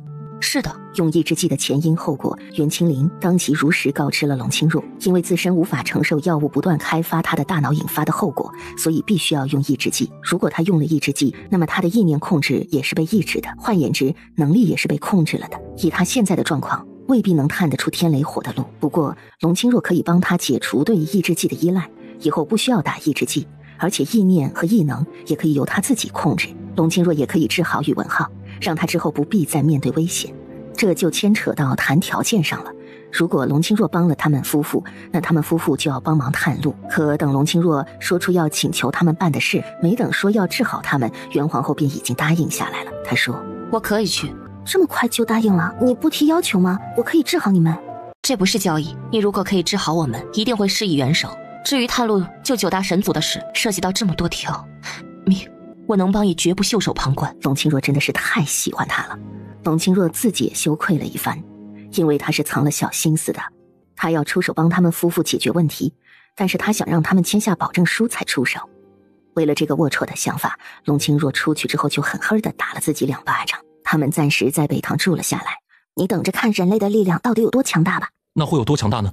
你等着看吧，他们去探路的时候，我们就跟随后面，也可以保护他们。等到袁皇后身体里的抑制剂彻底失效，龙清若觉得可以出发了。你们事情都安排好了吗？可以出发了吗？出发去哪里？探路啊。他该不会是想反悔了吧？你知道路在哪儿吗？不知道啊，所以才需要去探呢。天雷火盘不在神族，也不在人间，也不在我们所知或不知的任何一个时空里，它是天雷火神开辟出来的一个夹层。在这个夹层里，可窥视每一个他创造出来的时空。既是可以窥视每一个时空，那就必定有时空眼。你们要找的是天雷火对应我们人间或者神族的时空眼。时空眼？你是怎么知道的？早几天说的时候，他甚至都还不知道天雷火是什么东西，怎么现在连天雷火连着每一个时空都知道？听皇后说，我能知道也是你的功劳。我现在不需要再用抑制剂来遏制脑电波的延展，只要我意念动，想知道的就都会知道。皇后，你研发的这种药实在是太厉害了，你才是当之无愧的药圣啊！不，我以前所知的实在是太少，要谢谢你治好了我丈夫，也为我摆脱抑制剂。不要再相互吹捧了，快说说时空眼到底在哪里。伯祖父，旁人不知，您应该知道，这空间眼在镜湖里就能找到，镜湖连通时空隧道。我会先用意念探索到底时空眼在哪一个点，到时候你们顺着这个点进去就可以了。镜湖竟然能去到天雷火？镜湖是什么地方？镜湖在北堂境内，是一个空间隧道的分支，通过精准的分析，可以去到任何你想去到的时空，包括你以前生活过的时空。北堂境内竟然有时空隧道，还是实体的，太匪夷所思了。对，我们也是偶然发现的。镜湖里的时空隧道不单单是时空隧道，更是构建在所有时空和所有时空夹层里的一条高速公路。只要找对出口，就可以到达想去的地方。我现在需要通过一些计算来确定天雷火时空眼的所在，这就是探路。给我2天时间，我应该能精准无误的给出一个出口，也可以说是入口。不用冒险，那就真的太好了。他们乖巧的等待袁皇后计算出一个入口。在等待的过程中，他们也到这北堂的京城去走走，去见识见识北堂的繁华都市。北堂比起大顺朝确实要繁华一些。我日后登基也要效法小浩仔，好好治理大顺国。浩仔是谁？北堂皇帝啊，他是4载的侄孙子，按道理也是龙宝你的侄孙子呀。对呀，我侄孙子和侄孙媳妇真能干。但是真的好奇怪，为什么侄孙媳妇儿一下就知道天雷火的事了呢？你给他用了几天的药，那药如此神奇吗？我的药只是解除了他身体的抑制剂，同时以天尊爷爷的丹药带他的血脉运行几圈，让他的心脏变得比之前更加强大，可以承受大脑大幅度开发而导致的心脏过度负荷产生的后遗症。至于他为何能知道这么多，我实在也是费解，或者说这就是人类大脑的魅力。或许人的大脑释放出来的脑电波就像你的触角一样，可以感应到天地之间的力量和微小信息，这些信息回传到大脑里进行分析筛选，从而得知我们想要知道的答案。你说的对，你是鬼王令的创造者，分析数据这些东西对你来说应该一点都不陌生。可惜的是，我们神族的力量是必须要通过艰苦修炼才能得到，而这个世界一切真相都在人的大脑里，他们甚至只需要通过冥想就能参透真理。哎呀，可惜啊，我已经元神归位。没事，人间的凡胎肉身还在，回头咱冥想冥想。元皇后喜欢大魔，从第一天与大魔接触，她就表现出来了。元皇后说，在大魔的眼里看到和小孩子一样的单纯明澈。大魔很喜欢元皇后摸她的脑袋，送了点心便把脑袋凑过去给她摸。他知道元皇后有好多个孩子，十分羡慕她的孩子有一位好阿娘。那天元皇后的大儿子来了，长得可好看了，大魔便问人家能不能当他的弟弟呀？他想有一个弟弟。董卿若刚好在，听到他这句话，立马把他拉过去，啼笑皆非地说：“你叫他弟弟，那元皇后岂不是成了你的娘？不可这么胡闹啊！”你有娘，我不能有娘吗？那怎么一样？我娘把我生出来的，人家元皇后可不想要一个几十万岁大的儿子。你问过她吗？我不需要问啊。你没问过，你怎么知道她不想要一个才几十万岁的儿子呢？算了，我让我阿娘收你当儿子吧。我喜欢元皇后那样的，你阿娘都不会摸我的脑袋，你龙爹也不会。你龙爹看到我就会露出一种很无奈的神色，人家元皇后不会，小耗子哥哥也不会。又哪来的小耗子啊？我真是服了你了。我们是来探路的，不是来认亲的。小耗子哥哥，你说的是人家北唐皇帝宇文浩吗？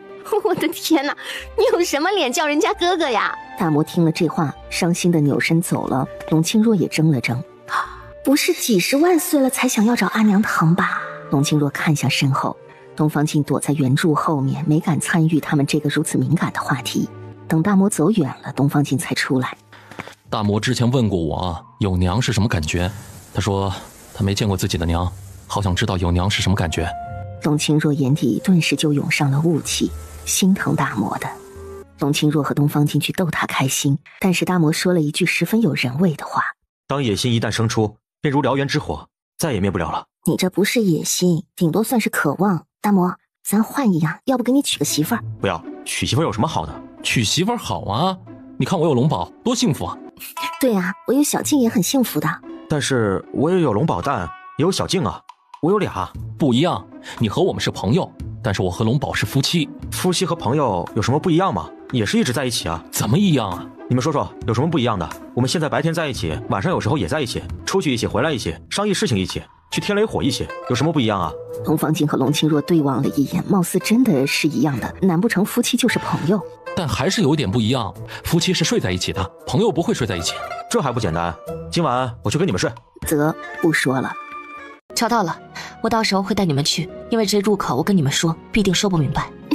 元皇后，你真是太厉害了。好，既然是找到了，我们回去筹备一下，带着大队伍过来镜湖。小静王爷，这天雷火盘我也看见了，我有些话想问问你。您请说。我感觉到你和天雷火盘有着千丝万缕的关系，有些话我不便说，你以后会知道的。当年制造天雷火盘是天雷火神一己之力，加上天雷火打下来的时候，天雷火神也要承受，他已经承受了数不清之多。你们有没有想过，为什么他也要承受呢？而当天雷火盘修好之后，如果没有天雷火神承受每一次的天雷火，会有什么后果？不知道皇后有什么高见？元皇后请大家进去坐下，大魔连忙去倒水，让元皇后滋润滋润嗓子。她真是太累了，声音都有点沙哑了。多谢大魔。不用谢。说完也不走开，就像一座山一样矗立在元皇后的身前。根据我的推测，天雷火神为什么自己也要承受天雷火的轰打，是因为每一次的天雷火很重，打下去之后受者不可能有生还的余地，所以他在创造天雷火的时候就把天雷火分成2道，稀释了力量，他自己承受一份，另一份打在了神族的身上，这就意味着每一次天雷火打出去都是2份。他拿起笔在纸上画了一个天雷火盘，东方静和龙清若凑头过去看，他画的天雷火盘跟真正的天雷火盘一模一样。力量是在天雷火盘的心脏进行分叉的，一道送出去，一道反噬，所以每一次承受的时候，他自己也会附在天雷火心脏上，承受这一道天雷火的反噬。当天雷火神死了之后，那么承受这一道反噬的就是心脏，心脏也不在之后，就是天雷火盘本身的。这也就是为什么天雷火神死了之后，天雷火盘开始失控，因为被轰打的次数太多了。他用笔在纸上圈出几个点，当天雷火神和心脏都不在，天雷火盘受到重挫的位置就是这几个：收集、过滤、分导。这3个地方出错之后，就会导致天雷火有时候是2个，有时候是1个，有时候会很重，有时候很轻。所以如今没有天雷火神的情况下，是不是不可以再把天雷火分成2道？如果不分成2道，集中1道打在神族的身上，没有神族可以度过天雷火劫。那如果把每一次打出去的力量减轻呢？那就要把天雷火重做，把1808道的关卡重置，还要重新计算，因为收集的浊气基本是定量的，天雷火盘里不能储蓄太多，到了量就要排放出去，打个比方，以前是满格排放，现在半个就要排放，也就是说2道天雷火的间隔时间要缩小了，这工程很大。既然天雷火盘暂时不能更新换代，那么是否可以控制浊气的排放？对，节能减排，控制了浊气的排放之后，神族遭受的反噬就会减轻，天雷火也不会超负荷工作，而心脏也不必是整个心脏，甚至是半个心脏的力量就能够完成所有处理的工作了。您的意思？是的，活死人不好做，人间百味都要没有了，吃无味，闻无味，无痛感、冷感、热感，而且天雷火神与心脏都累了许久，不管是力量还是有意识的心脏都该歇一歇。孝敬王爷，我说一句自私的话，火是大家一起闯的，却要1-2个人承受，这不公平。我为何竟未想过？因为你们一直都用神族的思维去思考，觉得修炼对神族来说是不能缺失的，每一位神都在追求至高无上的力量，这漫长的生命除了修炼仿佛再无其他的事，真的太浪费了。我个人认为，修炼力量还不如修炼智慧，力量是无止境的，又不打仗，要这么厉害的力量做什么呢？像人间的国家一样，专门有部队防护就够了，其他的认真的看看这个世界吧。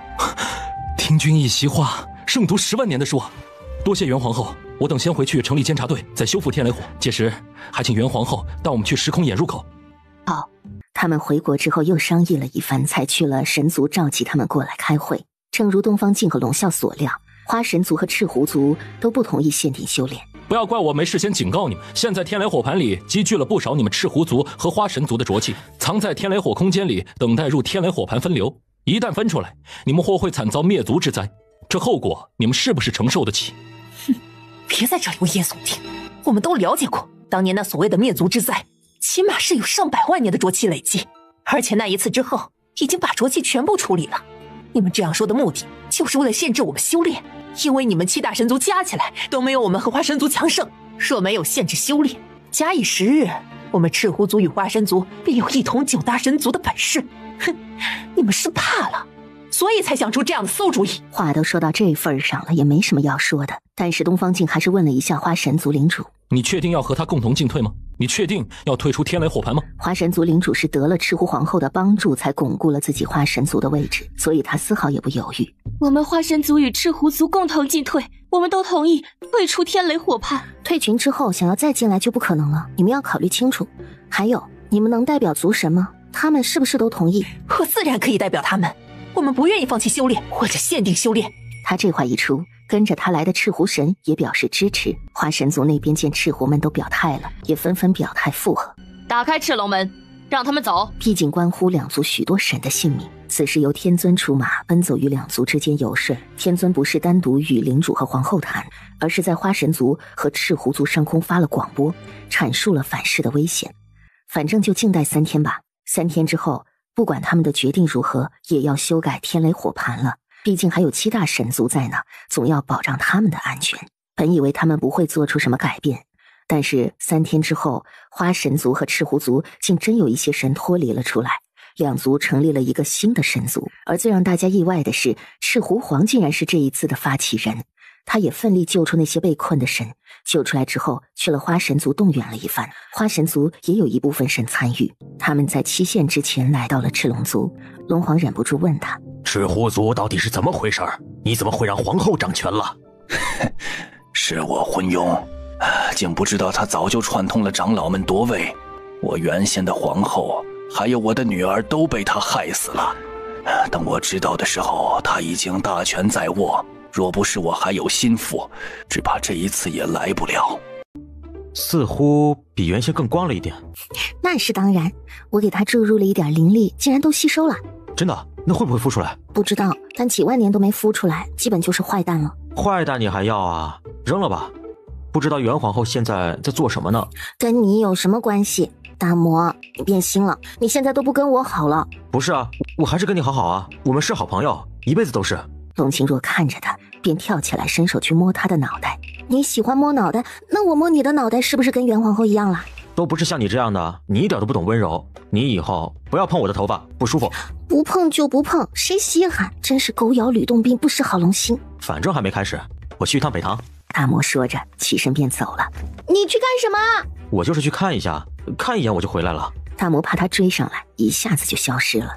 大魔，你不能这样，人家皇帝会吃醋的。我也喜欢小耗子哥哥。可是你真是走火入魔了。谁走火入魔了？你呀，你为什么吃这些小孩的玩意儿？你拢共没几颗牙齿了，你还吃？回头蛀牙我不管你啊！你头顶上的是什么？针吗？你为什么扎针啊？我以后做了活死人，吃东西就没味道了，也没有痛感。我现在呀，趁着还有，多吃点有味道的东西，也扎扎针。不过没想到这糖葫芦还挺好吃的，酸酸甜甜的。你要不要来一颗呀？我不喜欢吃。小北，你姐夫正在努力，希望能保留你的心脏。但是不大可能。要么呀，就把我整个人埋去天雷火；要么买我的心脏，随便都得选一样的。你喜欢这个，我再去给你捡一堆吧，那边可多了。随便。董卿若心不在焉的应着，心里可真不是滋味啊！当活死人真的不好，希望小静和四哥能想到办法。但是他们都关在里头2天了，也没想出个办法来。人家袁皇后2天都把时空眼给演算出来了。啊，我现在就去。说完就消失了。没一会儿他又回来了，手里拿了几枚蛋。给你。谢谢。玩了一会儿，觉得百无聊赖，他说：哎呀，我进宫去看看皇后吧。董卿若觉得他来没带礼物，有些寒酸了，便送了他一枚鹰蛋。这是神鹰的蛋，听说孵一下就能孵出神鹰来。我要这个，这个好看。这个是小静的孪生蛋，董卿若虽然不舍得，但是皇后喜欢，那就送给她玩一会儿吧，等过阵子再入宫换回来。怎么孵啊？应该是放在被窝里就行。好，等孵出小鹰了，我就送给小静。好，期待。找天你们都得空，进宫来吃顿饭。我们一家人好久没聚在一起吃饭了。好。董卿若回到府中，刚好2位主力从书房里出来了，一脸的愁云惨淡，看来还是没有什么太好的办法。放松放松吧，咱们进宫聚餐，吃吃喝喝，说说笑笑，反而能开拓思路。我反正很久没有见皇帝了，进宫吃一顿吧。行，安排一下。他让青阳到诸位亲王府中通知，明天进宫陪伴父皇和母后。对了，小若，你给我的那颗鹰蛋，昨晚好似发了一点光，会不会要孵出来了？小鸡都不能一个晚上孵出来呀，没这么快的。要不我跟您换一个，我的那些可能会快点。不用，本宫就要这个。孵什么？能给儿臣看看吗？还没孵出来，孵出来给你看看。好嘞，这些鹰蛋都是本王拿回来送给小静媳妇儿的，你们如果喜欢，改天我给你们也拿一个。真的，伯祖父，我要一个。我也要一个。这一顿饭大家都围绕着蛋啊蛋的，龙啸都觉得诧异。这家人相处就这么没话题吗？一个蛋说一个晚上，就不能问问彼此的生活？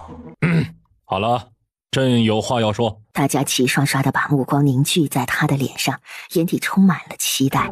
朕也要一个鹰蛋，不，要2个。行，给你拿2个，挑最大的。遇到难题了。是的，比较难，说出来听听，我们大家一起分析分析。不知道从何说起，很乱很杂。不要把问题复杂化，想简单一点，往往问题的核心不是在一团乱麻中，而是浮于表面的。知道了。对啊，阿静，问题不需要想太复杂。你说天下间最难的是什么呀？生孩子呀，孩子都能生出来，有什么问题解决不了的？大哥，生孩子对你来说或许很艰难，但是对很多人来说尚算比较容易的事。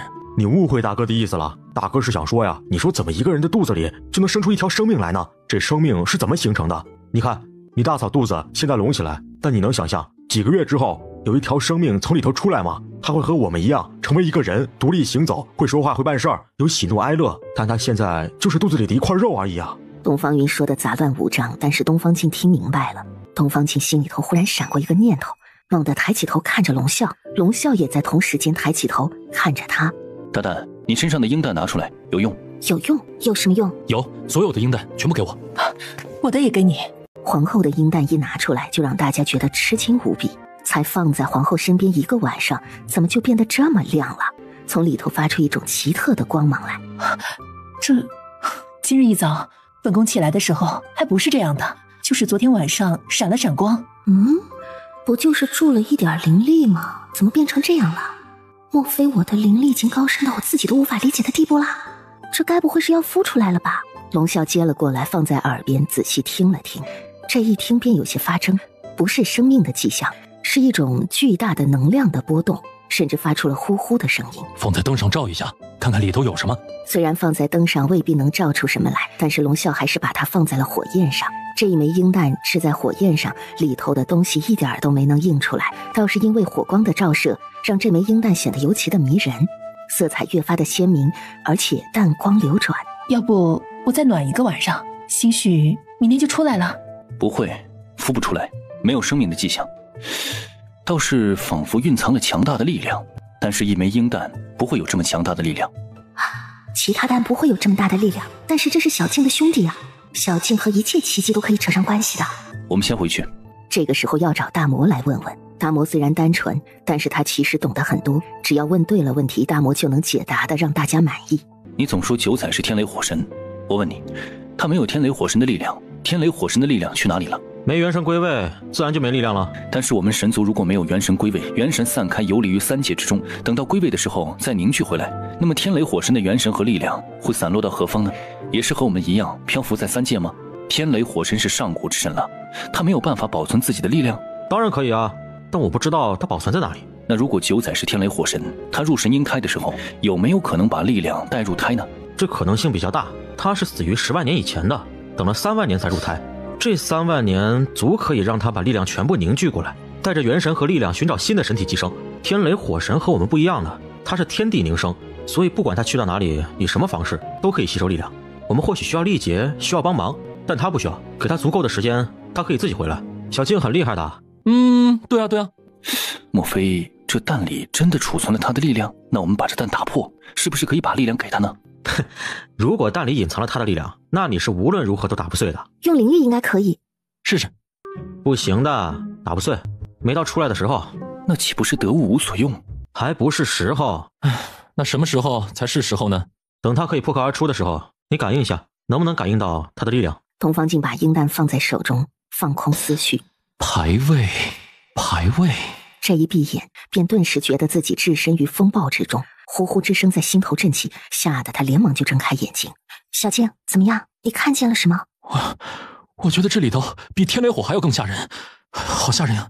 是吧？我就说他能感应的。龙清若奇怪得很，遂伸手拿了过来，放在手心上，也排空思绪，但是却什么都没感应到。你不能感受到的，你没有1寸灵力是与它相通的。我们曾用1颗圆珠。那也不行，圆珠是神鹰的圆珠，又不是天雷火神的圆珠。那他方才也是神鹰的感应，不是天雷火神的感应啊。与鹰蛋感应的不是神鹰，是他神鹰元神归位之后残留在元神里的天雷火意识，也幸亏只有一丁点意识，若是再多一些，只怕会感应到更吓人的东西。什么更吓人的东西？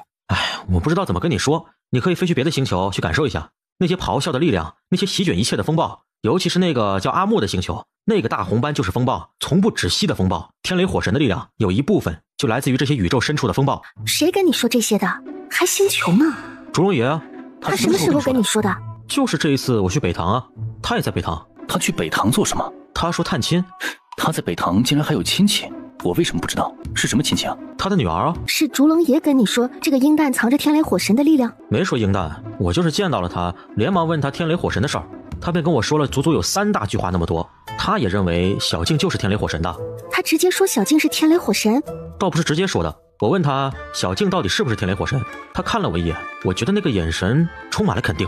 又是他觉得。大魔见他们一副不信的样子，说道：你们要信我的话，我是最老的，我懂得比你们多，我只是嘴巴笨，我不知道怎么跟你们说，但你们相信我就没错了。大魔，我相信你，但现在我是天雷火神，我要怎么才能获得里头的力量？等啊，等到什么时候？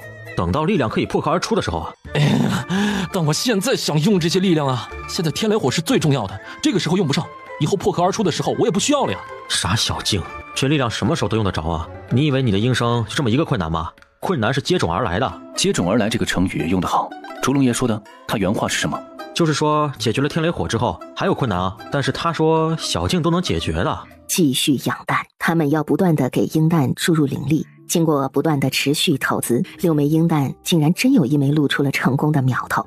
为了让鹰蛋更快的修成灵体，龙清若让龙啸再追加丹药，把圆珠植入到鹰蛋里。如果要把小北的力量激发出来，那还需要小北再死一次才能捕捉力量。看什么？你想做什么？如果鹰蛋成功了，那一切交给我吧。我知道你上次就希望死在我的手里，还要再死一次啊？不是我不愿意死在你的手下，只是现在你有杀我的本事吗？对呀，现在他可厉害了，谁能杀他呀？小北可以自己杀了自己。你休想，我绝对不会自杀的，不管为了什么，我都不可能自己杀自己，这是懦夫的行径。那就还是要请烛龙爷出马了呀。那如今元珠给了那个蛋，我把力量交还出来之后，会不会又和以前一样了？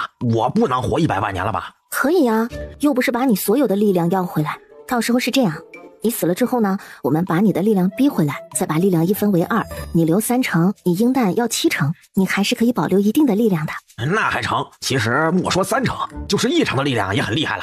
够用够用，您不要留情，尽管使出浑身解数，我不是昔日的我，不是一招半式就能解决的。小北力量一动，便是飞沙走石，接招吧！劲风袭向烛龙爷的胸口，烛龙爷只是微微的抬了抬手，小北所散发的力量瞬间被吞没，一条烛龙以迅雷不及掩耳之势穿过了小北的心脏，小北还没来得及反应呢，气绝身亡。完事了，很成功。小北摸了一下自己的头发，哎呦，还在啊，这就放心了。大家都没走，等待着新元珠的面试。烛龙爷竟然也没走，坐在石头上等着。四仔，你去跟烛龙爷说说话。岳父，您不着急回去遛狗的话，我陪您说说话吧。叫那个北北过来。杀你的凶手叫你过去。他说什么事儿了吗？他说想看看你有没有受伤。龙啸怕他不敢过去，所以忽悠了一下。小北神色稍安。您老放心，我没事儿。你如果有事，就是我分寸拿捏不到位。坐下。那您找我什么事儿啊？没事，就坐在这里。为什么呀？为什么让我坐在这里又不说话呀？坐了一会儿，觉得气氛有点尴尬，他双手摩挲着膝盖，讪笑了一声，决定找点话题。您吃了吗？能不说话就不要说话。但为什么呢？因为你坐在这里，他们就会看着你紧张局促的样子，不会再盯着我看，也不会再私下讨论派谁过来应付我。大佬的想法真是奇特。好吧，坐哪里不是坐呢？也好在龙皇的业务水平很高，只见几粒圆珠在空中飞滚，一道道的烈焰煅烧着圆珠，估计用不了太久就可以完成。叫小九注他的灵力进去。我已经注过了。你去。龙清若哦了一声，反正也不需要多少灵力的，无所谓呀。为什么要用蛋宝的灵力呀？他的灵力有很强的吸附作用，可以帮助蛋卫士吸收力量。烛龙也仿佛等了几个时辰，就是为了确保放进去的是龙清若的灵力。看到了，他便起身走龙。他一走，小北松了口气，真是坐在他身边连伸腿都不敢，而且腹中之气憋了许久，死死的忍住，好艰难呐。大魔，有个事儿跟你说一下。什么事儿？也不是什么重要的事了，就是我和小金打算办婚事了。办婚事啊？你们还要再办一次婚事啊？小北，你怎么在这儿？我跟大魔说话呀。董清若有些懊恼，小北嘴上没门，估计没一会儿大家都知道了。大姐，你们要回赤龙族办婚事吗？什么时候办？会很隆重吗？有这个想法而已，还不知道什么时候办呢。先别告诉他，免得他起哄架秧子。办呐！我给你置办嫁妆，我有的是钱。婚事肯定是要办的，早点办完就可以早点生小龙了。我很高兴龙生里有你们。真的吗？当然，小北，我很庆幸认识你。真的吗？千真万确。我其实一直觉得大姐不是那么喜欢我，当时收下我也只是因为身边没有小弟了，将就将就的。没想到我这么重要啊！当然重要，你是我弟弟嘛。蛋宝其实特别慢热，也不是什么人都能当朋友，但是一旦他认了这个朋友，就愿意为他两肋插刀，或者插他2刀。因为蛋宝说过，朋友就是要互相成全、互相牺牲的。当他的朋友有时候很幸运，有时候很倒霉。那婚礼什么时候办呢？我有嫁衣了，不用像小姨那样等待嫁衣，所以不用几百年吧。着什么急呀？你们就尽情享受当下，不要太早想着下蛋的事。你们的婚事可不能草率，我今日若说仓促的办，明日就不知道多少大佬找上门来。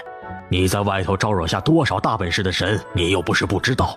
有一事，龙宝的记忆是缺失了一部分的，我想说，能不能让他的记忆全部回来？想记起来吗？当然想啊，这1万年的记忆，我有些是有的，有些是没的，弄得好几次你们说话的时候，我完全都插不上嘴。你需要他全部记起来？全部。好吧。大若若瞧出端倪来了，牵着龙皇的手进去。细细查问了一番。关于玄魔和大蛋的事儿，龙皇一直不知道怎么跟大若若说，只稍稍提过那么一点，说他们往日是认识的。阿娘和龙爹为什么神秘兮兮的？有什么我不能知道的？你的记忆有一段会让龙爹比较顾忌。是什么？你和玄魔认识，曾经是挺好的朋友，而且玄魔喜欢你。是吗？我跟玄魔是朋友，那他喜欢我，我喜欢他吗？不要这么问，我说的喜欢不是朋友的喜欢，是男女之情的喜欢。天哪，玄魔喜欢我，岂有此理！他一个杀人如麻的恶魔，怎么配？你们都知道他喜欢我，对不对？知道。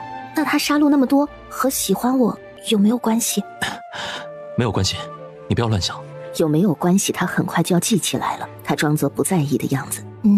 就算有关系，那也和我无关。只要不是我让他去杀人，那就跟我没有关系。对，你没有叫他去杀人，他做的事，他犯的孽，和你一点都没有关系。董卿若心头还是慌了一下，看来玄魔杀人和他还真有那么一丁点儿的关系。龙皇和大若若在里头经过短暂的讨论，大若若认为一切都让他知道，不要隐瞒，遮遮掩掩的反而会出事，而且相信即将10000岁的小女儿有明辨是非和处理危机的能力，这是她成长阶段一定会遇到的一些困难，她可以的。龙皇以前一切以保护为主，保护的方式也很粗暴，但凡有不开心的事儿就洗去他的记忆，这也导致龙清若时而老练，时而幼稚，时而有大局观，时而又顾及自己的小面子。因为他的记忆是断层的，他经历获得的龙生道理也是断层的，很多想法他甚至无法自洽，心里时常充满了怀疑和不确定，但是为了让自己确定，又会扯一些歪理来证明。这样的孩子让大若若心疼，所以他极力要求让龙清若知道一切的真相，哪怕知道之后他会一时崩溃受不住，可他有父母在身边，有小静在身边，他会好的。龙宝，记起来了吗？小静，我记起来了，我什么都记起来了。感觉怎么样？没力气。过几天就会没事儿，解开了你的封印，你会慢慢重拾以前的本事。现在是精元气，在慢慢的融合你之前泥捏圆珠产生的灵气，怕会有什么抵触，所以暂时卸去你的力气，很快就会没事的。至于你飞升姑姑说的那个封印，则需要你自己去冲破。龙爹，我让您担心了，对不起。董卿若难受、愧疚、心疼，许多种情绪涌上心头，一时忍不住泪如雨洒。大蛋，不哭。我做了很多糊涂的事儿，做了很多伤你心的事儿。女儿，你听娘亲的话，以前所有的事情都和你没有任何关系。你要去救娘亲，是你作为女儿应尽的孝义。你并未借用任何邪恶的力量，你并没有让任何人、任何魔没有明示、没有暗示的叫他们去犯下杀戮助你。每一个人、每一条龙、每一个魔都有独立思考的能力，该是他们做错的，他们自己负责。咱们没必要大包大揽，把过错都往自己身上堆，知道吗？龙宝，岳母说的很有道理，那都是和你没有关系的。你做自己的事，没让他帮忙，你还3番4次的推搪他、拒绝他，不要往自己身上揽责任。我知道了，我不会乱想的。你必须有坚定的心智，否则很容易再被玄魔迷惑。董卿若默默点头。你们在此多住几天，等力量恢复了再回去吧。也好。你们去吧，我去找穆王妃。王爷和王妃去了佛光寺拜佛，为皇上和皇后祈福。佛光寺很远吗？不远也不近，300里路。京中就有寺庙，为什么去那么远啊？因为佛光寺来了一位高僧，这位高僧是从很远的地方北堂那边来的，以前是北堂护国寺的住持，是佛光寺的住持请他过来讲经，京中很多权贵都慕名而去了，皇上和皇后也知道王爷去的。董卿若以前对听经一点兴趣都没有，但是最近心情有点乱，加上这么多权贵都去了，连穆王妃顶着大肚子都要去，那他得去看看。对了，明王妃和旭王妃也已去了，华清和景若初也去了，那我更要去看看。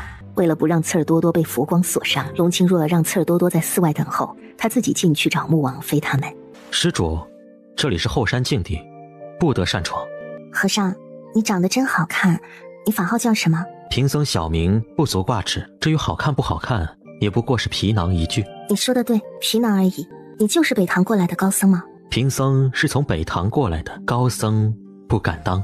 北堂都有什么好风光啊？若看风光的人心境好，便处处都是风光。这真是废话。女施主，得道高僧眼里应该没有男女之分，叫施主就好，为什么要叫女施主？施主说的对，贫僧口误了。这里既然不让香客进来，我会离开，但你先离开，我看着你走。施主不必害怕，贫僧告辞。龙清若盯着他的背影蹙眉，他不知道是否有认错，但是那感觉特别的熟悉。龙清若想避开他，但是又想知道他到底是不是玄魔。不过他再冲动，也知道不能单独行动，不能表现出对他的身份存疑。这事儿要告诉小静，但眼下要找回穆王妃他们，龙纪还在穆王妃的肚子里呢。你们去哪儿了？我找了小半天没找到你们。我们听高僧解说经文，一听就不知道时辰过。就是那位北唐来的高僧？对啊，就是他。难道说我遇到的不是北唐来的高僧，还是说北唐来的不止一位？那大师叫什么名字？长什么模样啊？年轻还是年纪大的？大师法号悔度，很年轻，也不过20余许，但修为很高，讲经讲得特别好，而且他长得也很好看。对，长得好，讲得好。他在哪里啊？我去见见他。我带你去。他如今呢，还在讲经堂，很多善信在听他讲经呢。龙清若倒抽一口凉气，这和尚就是他在寻找穆王妃他们的时候3番4次遇到的那个。他给人讲经，给鬼讲经，人和鬼都聚在了一起。吴哥，你们刚才进去听经的？对啊，我们进去听的。那你没发现你是杨鬼差，没看出里头有鬼魂？有鬼魂吗？哪里？看不到。有吗？不都是人吗？我们刚才就坐在里头听经，身边都是人，没有引起的。悔度大师出来了。龙清若不知道为什么忽然全身汗毛竖起，警惕地看着悔度和尚从屋舍里走出来。大师，施主能否一步一谈？我认识你吗？万物皆有缘，而缘起缘灭。以前不认识，以后可以认识，或者以前认识，以后未必认识。不要说这么禅，我不懂。既然不认识，那就没什么好谈的，告辞。不能对大师这么无礼，快快赔罪。走。佛光寺来了一个和尚，叫悔度和尚，我与他见过，我觉得他像是玄魔。他有伤害你吗？没有，没伤害我，只是跟他说过1、2句话。我其实不确定他是不是玄魔。他在佛光寺后面开辟了一些园舍，在里头诵经，有部分善信是鬼魂。可奇怪的是，穆亲王他们竟然没看出来。怎么会？他们是杨鬼差的身份，怎么会看不出鬼魂？真的，而且听经的除了鬼魂还有人，也就是说人和鬼坐在一起听。四代，看来我们要去一趟。去是要去的，蛋蛋，你为什么觉得他是玄魔？看他的第一眼，我就有一种熟悉感和压迫感。那一瞬间我心里就特别的不舒服，感觉有什么东西罩着我似的。而当时我辨别他的身份，脑子里就自动冒出玄魔来，所以我不能确定他是不是玄魔，只是感觉像。他有说过什么吗？他开始没跟我说什么话，但是我们要走的时候，他走出来想单独跟我谈谈，我没同意。你没单独跟他说话是对的，你不要出面，我跟四仔去会会他。你们要小心一点，我在他身上没有发现任何的魔气。如果他是玄魔，那他的修为比以前还要高深，他能隐藏魔气。龙宝，别害怕，以前我们能封印他一次，现在也能封印他。我不怕他伤害我，我只是怕他又像以前那样杀害无辜的生命。你们抓紧去一趟，别等明天了，我怕他已经开始杀人了。好，我们这就去，很快回来。怎么看？阴气淡，怨气似有似无。是的，但这或许是受了前面佛光寺的影响，压过了这里本身的气。像是，下去看看吧。从里头能听到诵经的声音。念的什么经？地藏菩萨本愿经。东方镜闭上眼睛听了一下，转了，再念往生咒。他在超度亡魂。他们对视了一眼，首先认为不大可能是玄魔了。玄魔怎么会超度亡魂呢？四哥哥，英叶哥哥。身后传来一道熟悉的声音，两人顿时全身鸡皮疙瘩都起来了，猛地回头。不认识我了吗？我是阿玄，好久没见了。四哥哥和英叶哥哥还好吗？这称呼，这说话的语气，是玄魔还没变成邪魔之前的模样。当他变成邪魔，眼底是充满了戾气与嗜杀的。我知道你们会来的，今天阿若来过。你是玄魔，这模样叫人无所适从啊！出手还是不出手？而且就这么看他，一点力气都没有，仿佛脱胎换骨了一般。是我，今天阿若来的时候，我没敢跟他相认，不过他应该认出我了。我看到他一直在躲我。你不是在封印里吗？为什么出来了？里面的鬼魂是怎么回事？不如进去坐下说。在这里说就行。我之前确实是在封印里，日夜遭受封印之火锤炼，开始难熬，但后来也习惯了。我也不记得是什么时候，有一道邪气入侵，把我的元神抽走。抽出去之后，4道元神凝合在一起，但是没等我弄明白是怎么回事，元神就被投入火炉里锻烤，把我断分为2，善与恶，恶的元神被吞噬，我则被丢弃出去，说我无用，只会破坏魔气。我入了凡尘，遇到了一位高僧，我跟他说我罪孽深重，杀了很多人，高僧便收我为弟子。我遁入佛门之后，学了佛法超度亡魂，赎我的罪。那你怎么来到大顺的？你不是在北唐吗？我后来知道阿若在大顺，我便来了，但是看到他，我也不敢跟他相认，他一定很生我的气。而且我发现他很怕我，我十分难过。他怎么会不怕你？你杀了1城的百姓，所以我现在超度亡魂赎罪。你们回去告诉阿若，我会把以前所杀的所有亡魂都超度送入轮回道，不会让他们纠缠他的。他们要纠缠龙宝，为什么？我当日大开杀戒是为了阿若，他们也知道，所以他们认为阿若是罪魁祸首。当年你们从我身上救出的魂魄，有部分已经进了轮回道，但有部分怨气重的还滞留人间，已经几千年了，怨气越来越重。而我开始超度没有多久，所以还没能度化他们。他们一直都在寻找阿若报仇，应该很快就来到这里了。你犯下的孽要他来帮你承担，我不管，你把他们全部收下，然后超度，不要让他们去找龙宝。我来这里就是因为阿若在这里，我知道那些冤魂会来找他，所以便着急赶来设下净坛，每日诵经吸引亡魂过来，希望他们来到的时候能被我的诵经声音吸引过来。这些冤魂已经过了几千年，都不曾入轮回道投胎吗？那地府不管这事儿？地府之前出过一些差错，也主要是因为他们怨气太重，根本不够资格进轮回道。经过这几千年，这些冤魂已经集合成军，有鬼王了。他们往日在哪里？为什么现在会过来找龙宝？他们往日都在封印一带守着，是追我的元神而去的。后来我元神被封印出来之后，他们便追着去北堂。我一直想超度他们，但是他们的怨气实在是太重了。大概是前些日子，他们知道大顺有人在收魂，几番打听之下，知道是赤龙族的公主，是他们的仇人，他们便整顿出发，前往大顺。那为什么他们不直接找你？我如今有佛光护身，他们根本伤不了我。要是这一口怨气，要么复仇，要么超度，没有别的办法。他们不接受超度，只接受报仇。东方静心真的好累呀！当年魂飞山死救出来的那些亡魂，现在要去找龙宝报仇，就因为他们没办法伤玄魔这杀人凶手。而最窝囊的是，这样的玄魔还没办法打他一顿，因为他浑身上下都是善良的气息，而且还在做好事，超度其他亡魂呢。对了，我忽然想起一件无关紧要的小事，不知道要不要说呢？说呀。是这样的，断我元神那位，我听到他说要找封印他的赤龙神鹰报仇，诛灭赤龙族和神鹰族，毁天灭地。这是小事？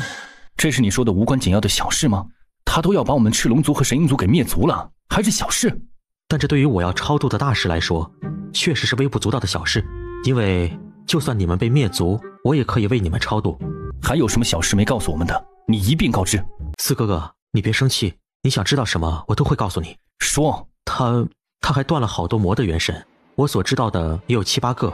那些魔当时和我在一个炉里，但实际上他断了几炉，我则不知道。东方静脸色凝重，他本以为只是断了一个玄魔，那还能对付一下，但如果断了一批，力量提升之后和自己不是一个量级的。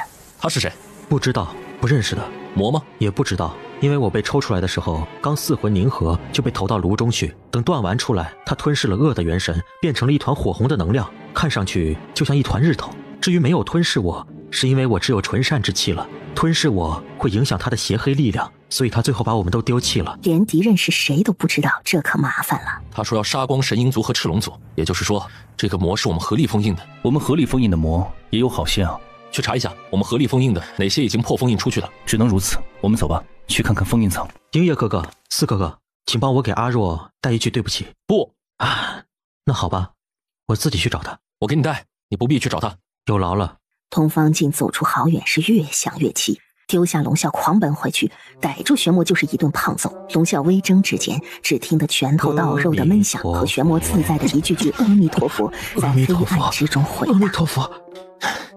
鬼王的事你自己摆平，不要让他们找龙宝。龙啸在半道上等他，知道他回去揍玄魔了。打他有什么用啊？没用也要出口气。打他出不了气，如果恶元神伴随，揍一顿还能出气。若无元神伴随，这一顿还暂时揍不起。那就是欺善怕恶了。就是啊，都这样还管他什么善恶呢？千不该万不该，给龙宝招惹这些麻烦。几千年的恶魂又修成了鬼王，还拥有一群恶鬼，不是那么容易对付的。鬼吸收阴气是很快的，增加修为也很快。如果怨气足够，几千年抵得上神族几万年的修炼了，而且还不知道这些恶魂到底有多少呢。这一下子来了2个麻烦，真够头大。是压字吧？我觉得像，那就麻烦了。是真的麻烦了。如果是他，只能合我们2族的力去跟他拼了。合2族之力？怎么合啊？一起攻击他吗？大规模的攻击虽然力量很大，但是受攻击的面也大呀，少不了牺牲一部分。这还是按照他以前的战斗力，现在他更厉害了。真围攻他的话，我们2族要牺牲多少？龙清若听着他们说，自己没敢作声，因纵然渺小如他，也知道伢子有多可怕。他那点本事，就像小北对烛龙爷会一招被秒的。其实，伢子算龙女掌管法度的3界吗？龙女掌管的3界是天地妖3界，但伢子是上古神兽，严格来说，龙女法度不束缚他，所以龙女当年也没管这事儿。那如果龙女出手，能对付他吗？不知道，或许龙女的万字大法可以，但万字大法杀伤力很大，把握不好会伤害无辜。那还不简单，把他诱入洪荒界，再用万字大法杀了他不就行了吗？你练出万字大法啊？等我练成，只怕赤龙族和神鹰族都被毁了。哪儿摘的矮牵牛啊？谁好这娘们唧唧的东西？我从来都不赏花的。你不赏花？我记得麒麟山上那些院子里栽种了许多的花。也不是我种的。花神族领主？天哪！花神族领主难道不是牡丹吗？为什么是牵牛花呀？不对呀，我记得花领主是牡丹花呀。可他就是感觉到这朵花就是花领主，那感觉不会出错的。小北，放他出来。龙清若和东方静一看，正是尴尴尬尬的花领主。小九，你要救救花神族呀！赤狐皇后已经把花神族侵占了，她还把我的2名侍女神残忍杀害，她想吞并其他神族，你一定要阻止她。我是千辛万苦才逃出来找你的，这半路上差点被追杀死了，求你救救我！你不是牡丹吗？你得答应救救我呀！不是，你不是牡丹花吗？你不要说这些，赤狐皇后真的很危险，她会诛灭其他神族的，你们不能袖手旁观呐！她确实很危险，但你不是牡丹吗？花神族的皇族都是牡丹。我皇父是我的舅舅，我娘与牵牛神生下了我，求舅舅把我收留。舅舅为了不让其他人看出我的本身，所以才用了灵力加持，给我变成了牡丹。可我这些年疏于修炼，就维持不了牡丹体。但我没听过牵牛神，倒是听过牵牛妖。你扯这些干什么呀？你到底救不救？我以长辈的身份来求你，是给你脸了。哼，你不要给我脸，我不稀罕。小北，把他带出去，王府不招待这些毫无廉耻的老东西。还长辈呢，长你个矮牵牛！龙小九，你怎么能这样说我？你在人间这么久，懂不懂得尊重长辈？我是你的长辈，我是花神族的领主，你不能这么没有礼貌的对我！放开我，放开我！他话还没说完呢，小北就动手了，金圈一照，又是一株矮牵牛被裹在里头。骂我大姐，管你是什么领主？哎，你听过天雷火神吗？我就是天雷火神的心脏，你敢在我面前放肆欺负我大姐，去臭水沟吧你！说完，手一拖飞金圈，金圈直直飞上去，再成抛物线，把牵牛花甩出去，稳稳地插在了王府外街后的臭水沟里。这么弱呀！看来他确实没怎么产生过浊气。龙爹当年为什么扶持他当领主啊？龙爹太糊涂了吧？因为这是老花领主的遗愿，说是要让他的孩子当领主，求咱龙爹一定要尽力。但是他也不是花领主的孩子啊，收养的也算是自己的孩子，也没毛病。但是老领主听说很英明的，这关乎花神族兴衰的大事，怎么能如此草率地把位置传给他这株牵牛花呢？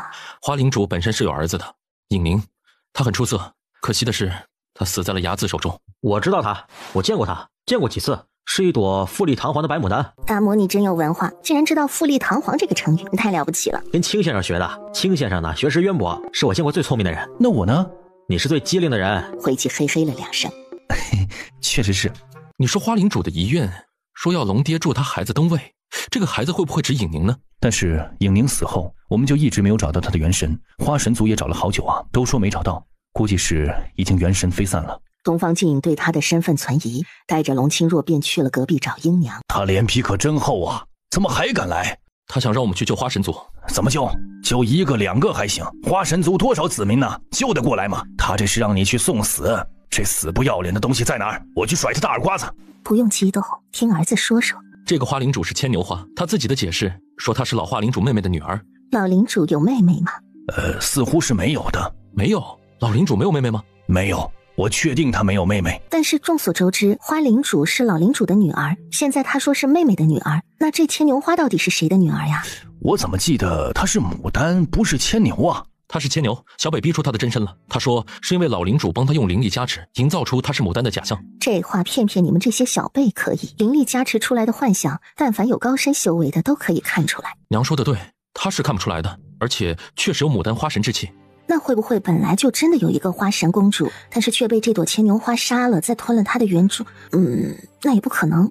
牡丹花神不可能被牵牛花所杀，牵牛花不是神，花神族就没有牵牛花神。不应该呀，他没有妖气。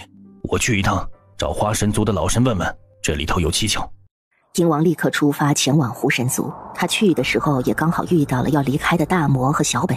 他们跟护卫了解了一下，得知花领主杀了自己的2名侍女神，仓皇逃去的，压根儿没有被追杀。大魔和小北听了护卫的话，都特别的愤怒。你们这每天遮天蔽日的也不是办法呀，不怕死吗？能怎么办呢？不管我们去到哪里，那些浊气总是跟着我们，要死也跟自己的亲神死在一起啊。那当初你们为什么不跟着赤狐皇走啊？不信他。为什么呀？他杀了皇后，杀了小公主。杀了皇后？你们皇后不是还在吗？不是这个，是以前的皇后。她刚生下小公主就被皇杀了。不是吧？大家都这么说。当时大家以为他们只是失踪了，我们现在的皇后还派护卫出去寻找过，她自己也出去寻找过，结果发现皇后的元神被打散了。我们赤狐族就只有皇有这能力。如今的皇后还曾经当着我们的面质问过她，她没否认。皇后因此痛哭了一场。对，我们就是因为现在的皇后和我们皇后姐妹情深，才选择跟着她的。可如今看来，她也有些癫狂了。我不信，我觉得你们被蒙蔽了。我不知道为什么赤狐皇没有否认，但是以你们这个皇后的德行，她不是有一点癫狂，她就是十分的非常的疯狂，拿你们的命当蝼蚁呢。这事儿你们谁牵个头去调查一下吧。怎么牵头呢？长老们都信他的。凡事都要讲究个因由动机。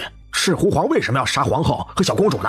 听说是因为皇后比他更得狐心，大家都十分尊敬皇后。皇后在赤狐族是一呼百应的，他觉得皇后威胁到了他的地位。如果你们以前的皇后回来了，你们听不听她的话？肯定听啊。老神听说花领主是牵牛花，都大为骇然，连忙摆头。不可能的，我们领主是牡丹，不是什么牵牛花。小北把他的真身逼出来了，他就是牵牛。我们领主就是牡丹，就是牡丹，不是别的花。你们花神族有牵牛吗？没有，我们花神族没有牵牛。牵牛就是黑丑。我记得记得什么？什么黑丑？黑丑花。曾经我们花神族有个黑丑花神，以前就是跟在公主的身边，但是他已经死了。你老快说说。我们花神族之前是有一个黑丑花神的，也是唯一一个。因为他性情敦厚，但细微护不到家，老领主便安排他在公主的身边，跟公主学点本事。回头嫁出去也算是繁衍了他黑丑花，但是他却在跟随公主修炼中出了差错，导致气反噬钻心，就这么元神飞散了。公主为了救他也受了伤，损了元神，至今都没能恢复。但是也因为他的元神受损，修为被削，才会性情突变，与往日大相径庭。有问题啊，这里头肯定有问题，你们不查一下吗？损了元神可以修复，而且这是好久之前发生的事吧，到现在都没有修回来，你们不觉得奇怪吗？这里头有什么问题？修为大损，性情突变，这不是合理的事吗？不合理。如果按照你说的话，现在的公主就是黑丑神，公主不见了，而我们所见她还是牡丹元神，那就是因为她吞了牡丹神的元珠。这怎么可能？黑丑神怎么可能杀了公主？你清醒一点，听清楚，他被逼出了真身，他就是黑丑，不是牡丹，明白吗？为什么不是牡丹？又为什么我们看着是牡丹？就是因为牡丹神的元珠盖过了他的本身，他修为不高，他也不敢修，修的话黑丑元神会盖过牡丹元神，你明白吗？但问题就是黑丑不可能杀了公主，吞了公主的元神。他已经被逼出真身了，他就是黑丑。现实情况是这样，你说到底是什么原因造成的？你自己想个理由吧。是公主吞了黑丑。如果是公主吞了黑丑，那么她的真身就依旧是牡丹，不会是黑丑。对啊，那到底是怎么回事呢？黑丑反正杀不了公主，他没这本事。鹰王气得差点享年10万岁了。哎呀，不说了，回人间。在鹰王他们离去不久，10几个老神拖着一身的浊气尾巴降临人间。你们也逃出来了，太好了，能逃出来就好。什么逃出来？领主，出什么事了？不是，你们不是从赤狐女皇手中逃出来了吗？你们逃了多少神？有受伤吗？我们是下来了，但是需要逃吗？直接飞出来就行啊。直接飞下来？没有遇到护卫神吗？他把护卫神撤走了？护卫神没撤走，我们也遇到了，但跟他们说一声就行了。领主下来的时候遇到阻拦了，护卫神不让你下来吗？人家只是问了他一句，他就把2名侍女神推向护卫神的法杖，2名侍女神都死了。什么？领主身边的侍女神是我们茶花族的，领主为什么要这么做？他们做错了什么？什么都没有做错，他以为狐狸神把他们禁锢起来，他自己逃不出去，也就牺牲了2名侍女。你真是又自私又歹毒，我觉得你比赤狐皇后还更坏。花神族怎么会有你这样的领主？够了，我也不想的，我怎么知道赤狐族愿意放我们离开？不知道你就推2位侍女神去死，你不会等侍卫神出手之后再跟他们打一场吗？他们是心甘情愿为我赴死的，你管得着吗？滚吧你！先不忙着走，我有话要问领主。他们说你是黑丑花神，是真的吗？还说老领主其实是他的舅舅，他是老领主的妹妹和牵牛妖所生的。不可能，且不说老领主没有亲妹妹，就算有，也不可能嫁给妖。我不是黑丑。鹰王一记灵力击过去，花领主被逼出了花形。怎么是牡丹？小北，怎么回事？怎么回事啊？你们这是什么意思？落井下石吗？你们太过分了！领主，对不起，我们不是怀疑你，只是鹰王这么一说，我们过来问个明白。现在看到领主是牡丹，那就没有疑问了。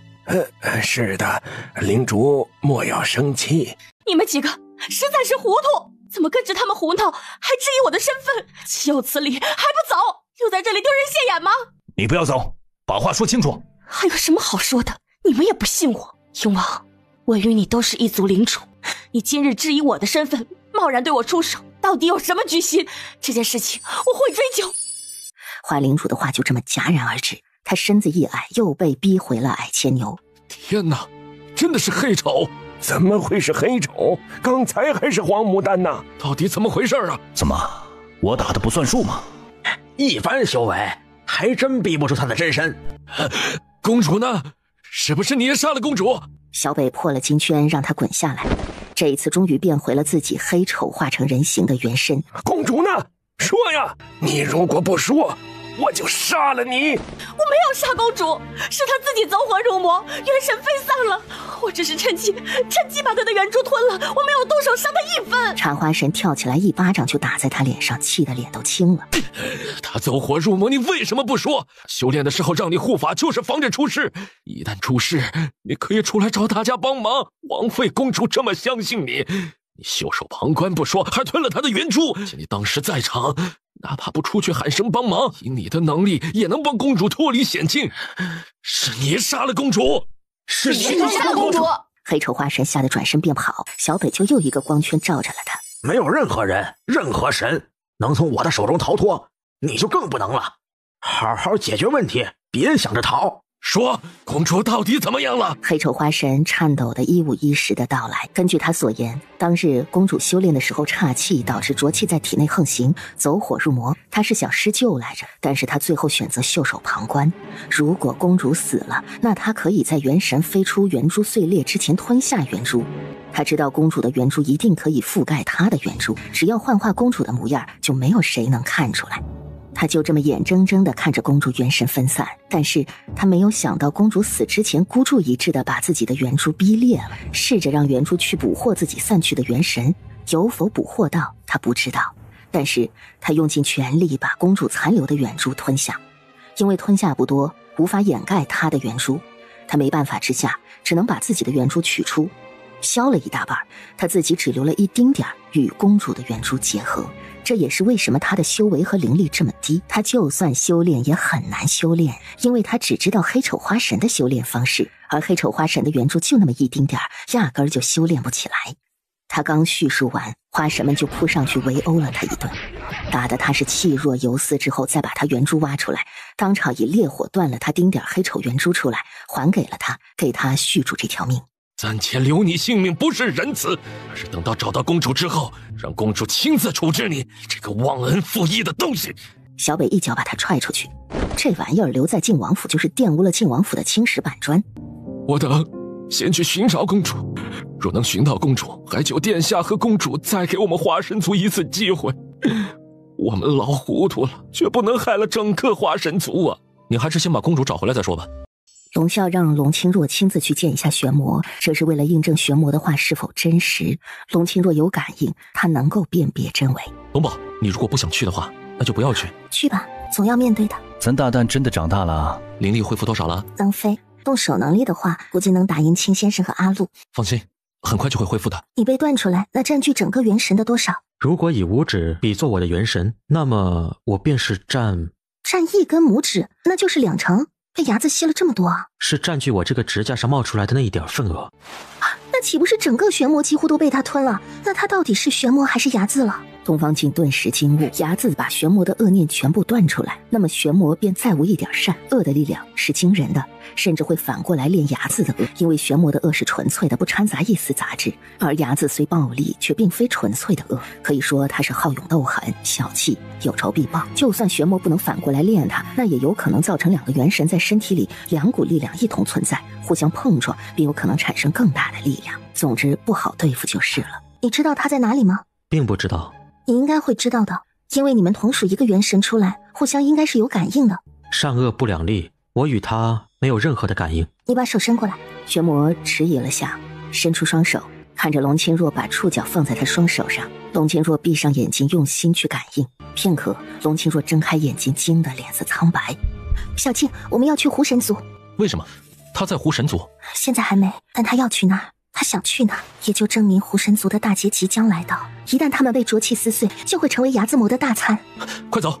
小青，不着急，我们先回去王府安排人手。狐神族的大劫还没这么快到，我还没感应到。庆王府召开了紧急会议，会议也是挑了几位养鬼差的骨干，他们几个脑筋灵活，就算实力上帮不上忙，也能帮忙出谋划策，筹备战术。这事儿迅速告诉狐神族，我们和狐神族站在同一阵线，因为牙子必定会提前到来，等待收割。那就在大劫到来之前，先一起围攻牙子，等大劫来的时候，我们也相助他们。可行吗？那群顽固真的愿意？东方镜觉得不大可行，除非赤狐皇后和花神族的领主也同意。如果他们不同意，那就必定会阻挠。他们可没这么多时间去说服这么一大群脑袋里填了花岗岩的动植物。除非找到真正的花神族公主和赤狐皇后。花神族公主也未必能找到。至于赤狐皇后到底是个什么情况，我们都不知道。或许云神早就没了。如果尹宁在就好了。王爷怎么知道我的小名？你叫尹宁？对啊，尹宁是我的小名，是父亲给起的。王爷也认识一位朋友叫尹宁吗？大蛋，感应，快！感应不了啊，以前小静没凝魂回来的时候都感应不出来的。老高，你有没有做过一些梦是和花有关的呢？没有，我的梦里基本就是案子、命案，看到一个人反复的被杀，一次又一次，都是比较血腥的，和花半点都扯不上关系。算了，就算他是，现在也来不及。四仔，你说如果遮住了他的人魂，再给他一颗泥捏的圆珠，我们再合力增强他自身的能力，为他扩容，让他可以容纳一颗圆珠，继而再想个办法把公主那点圆珠给融合在泥捏圆珠里。公主的圆珠哪怕只有1点，也必定可以盖过泥捏圆珠的。到时候诸神见到的也是牡丹。你要伪造一个尹宁，但是尹宁是白牡丹，公主是黄牡丹呢。这个不打紧，到时候用点法器遮蔽一下就行了。大魔一手扛起高渐离，直奔麒麟山。东方镜和龙清若尾随在后，龙啸和小北去找茶花神他们，要回公主的圆珠。梦里有花，为什么不问我呀？我梦里百花齐放啊！你是个采花大贼！呸！泥捏圆珠少不了要麻烦一下龙皇，龙清若亲自回去一趟，因为要求不高，没一会儿就捏出了一颗略微粗糙的圆珠。把花神族公主的圆珠融进去，至少短时间内看不出真假来。谢谢龙爹，那我回去啦。去吧，凡事自己小心点，我们也会做一些安排，希望能共同解决这个危机。好，我知道了。呀，我去啦。能力还没完全恢复，你不可莽撞，知道吗？知道。龙清若飞身而起，掠过赤龙族上空的彩虹云，在淡光之中消失。大蛋，小姨，你怎么来了？赤力呢？他回了神鹰族，有点事吧？我刚才要回去看你外公了，你要回人间吗？一起走。触角弹出来，细碎绒毛根根竖起，龙清若指尖一颤，反握住了他的手腕。好，你怎么不陪赤力回神鹰族啊？他舍得跟你分开吗？他过几天就回人间了。龙月月说着，便牵着他慢慢的飞。小姨，你的婚事在即，之前你问我要见达摩给我做的嫁衣，我之前舍不得给你，是我的不对，我回头给你拿。舍得给我了？小丫头，算你有小姨心。那当然，我很感激小姨一直给我送丹药。小姨，遇到你就好了，我有点烦心事，我想跟你说说。什么烦心事啊？我们回赤龙族好好说说。不回赤龙族，就在这里说吧。那要不我们找个地方说。你想去哪里？我们去光明山好吗？光明山乃是普贤菩萨的道场，不要去打搅他。我们另外找个地方，我带你去一个地方。说着，他强行拖着龙清若便飞走了。龙清若毫无反抗的能力，他暗暗试了下自己的灵力，还是淡淡的若有若无，灵力还没恢复，指望不上。也好在有万字金刚护体，他是伤不了自己的。可不知道他要做什么，就怕小静担心。也幸亏之前学了点法术，龙家的法术可以不用灵力也能使出。他要不动声色，等到他松懈了，用法术逃脱。小爷，你竟然知道这儿？这里我曾来过，不过原先这里住着恶鬼和魔族难民的，不知道他们去哪儿了呢？你想跟我说什么？小姨，那些魔呢？不知道呢，你说啊，你想跟我说什么？你不是要跟音叶成亲了吗？你真愿意嫁给他啊？小姨，那你呢？你嫁给赤力真愿意吗？我在问你，你先回答。龙清若侧头想了好一会儿，似乎是在想这个问题，但是他想的是怎么回答才不会惹怒他。我不知道。你不开心？你不想嫁给他？他对你好不好？他对我好，我是想嫁，想嫁不想嫁，我确实没有想太清楚。龙清若甩着双手做出烦躁的样子，但暗暗用了点灵力去继续摇铃，希望天尊知道他在这儿。既没有想清楚，那就好好想清楚，暂时不要嫁。好，但是之前已经提了成亲的事，如果不嫁给他，我要回去跟他说清楚才行。小姨，我们先回去。一道力量把他牵扯了回来。你走那么快干什么？你不想跟我说话了吗？龙清若心头暗暗着急，他默念口诀，试着启动移山术。他感觉到地动山摇，但是只摇了一下，一切又恢复了平静。没用吗？龙月月的面容渐渐消失，露出了一张白皙俊美的面容。阿若，你真的变了，你一开始就认出我，却能跟我装这么久。如果是以前，你绝不会这样。你也变了，如果是以前的你，也不会装神弄鬼。你抓我来这想怎么样？我有一个问题一直想要得到答案，我一直在等你想起以前的事儿，现在你可以回答我了。什么问题？龙清若继续摇铃。你说。摇铃没用，你的山进不来，你的天尊也来不了。我只是想要一个答案，不会伤害你。你应该明白，我不会伤害你的，不管是以前还是现在。你倒是问呢。你退后，不要逼过来，呼吸不了。我很喜欢你用这样的语气跟我说话。阿轩，放我走。既然你不会伤害我，那就放我走。你还没回答我的问题，你告诉我，如果没有鹰叶，你会不会嫁给我？不会。所以不管有没有鹰叶，你都不会选择嫁给我。那么鹰叶存在与不存在都没有任何意义。我去杀他。不准去，我不想嫁给你，和鹰叶无关，和任何人都无关。我只是拿你当朋友，没有男女之情，所以我不能嫁给你，清楚吗？就算不是为了你，我也非杀他不可。他害我元神四分，被封了几千年，这笔账我怎么能不跟他算？你怪他做什么？还不如反思你自己到底做了什么吧。龙清若触角弹出来，天尊就在外头了，但是玄魔应该是加了结界，魔界的结界最是难破，不过应该难不倒天尊，只是需要花点时间。我可以不杀他，但有一个条件，你亲口跟他说你要嫁给我，你喜欢的人是我。不可能，阿轩，你认识我这么久，知道我不受威胁。我喜欢他，我想嫁给他，就算你威逼要杀了我们，我也不愿藏着这份心意，我就是想要嫁给他。阿若，你真的很喜欢伤我的心，你想过没有？我的心也会痛，很痛很痛，这份痛要屠光赤龙族和神鹰族才能够止住。你太狠毒了！这一巴掌对玄魔而言不痛不痒，但是他动手打他却彻底激怒了他。便见他衣袖一挥，一道暗黑之气直奔龙清若而来。龙清若纵有万字金刚护体，却也被击得心口血气翻滚。他退后一步，马上稳住，觉得元神似乎有了反应。这一抚之下，竟然助他灵力恢复了许多。阿若，你真的太让我失望了！你休想离开这里！等我灭了赤龙族和神鹰族，我会带你去瞻仰他们的遗体的。龙清若怒气越发的升势，当感应到自己的灵力恢复的差不多，龙清若劈手一道金光就飞向玄魔。是啊，你的灵力差不多恢复了，但你不是我的对手。是吗？龙清若化作龙身，裹挟了最大的力量冲向他。那就再试试。龙清若如今不是泥捏圆珠的龙大蛋，她是拥有盘古惊魂的转世赤龙龙女。龙身飞出，龙焰飞在前头，火光笼罩住玄魔，龙段锁住他的脖子，不许他移动半分。龙焰煅烧着血魔，在火光之中，他的面容变得扭曲狰狞，一手削断了龙段，黑暗的力量从他手中飞出，袭向龙清若。龙清若没躲闪，光球飞出，把黑暗力量从两侧转移。龙清若的龙段再长，不断的飞过去，脖子、双手、双脚全部捆得严严实实，龙口一张，龙焰喷出，继续烧。玄魔吼了一声：“是你咎由自取！”便见他全身化作黑色旋转的气，龙段顿时凌空，黑气缠绕着龙清若的脖子，饿得他无法呼吸。龙尾化作万千尖锐的刺，卷过来刺向黑气，刺无处不在，让玄魔无法形成一道力量反制他。但龙清若自己纵然不受伤，却也伤不了他。如果不是有万字护身，玄魔有的是办法撕碎他。那些黑气里是带着力量与血腥的，触角感应到那些魔族难民的气息。龙清若大怒，一阵金光为球飞出，一阵疯狂的乱打，打的黑气继续乱飞乱缠。你杀了他们，为什么你总是不知悔改？你去死吧！玄魔的实体形成之后又被打散，他没有遵守诺言，不伤害龙清若。但是当出手的时候，万字金刚会护着龙清若，也形成一道反咬的力量。玄魔一怒之下，黑气不断起出，把龙清若缠绕住。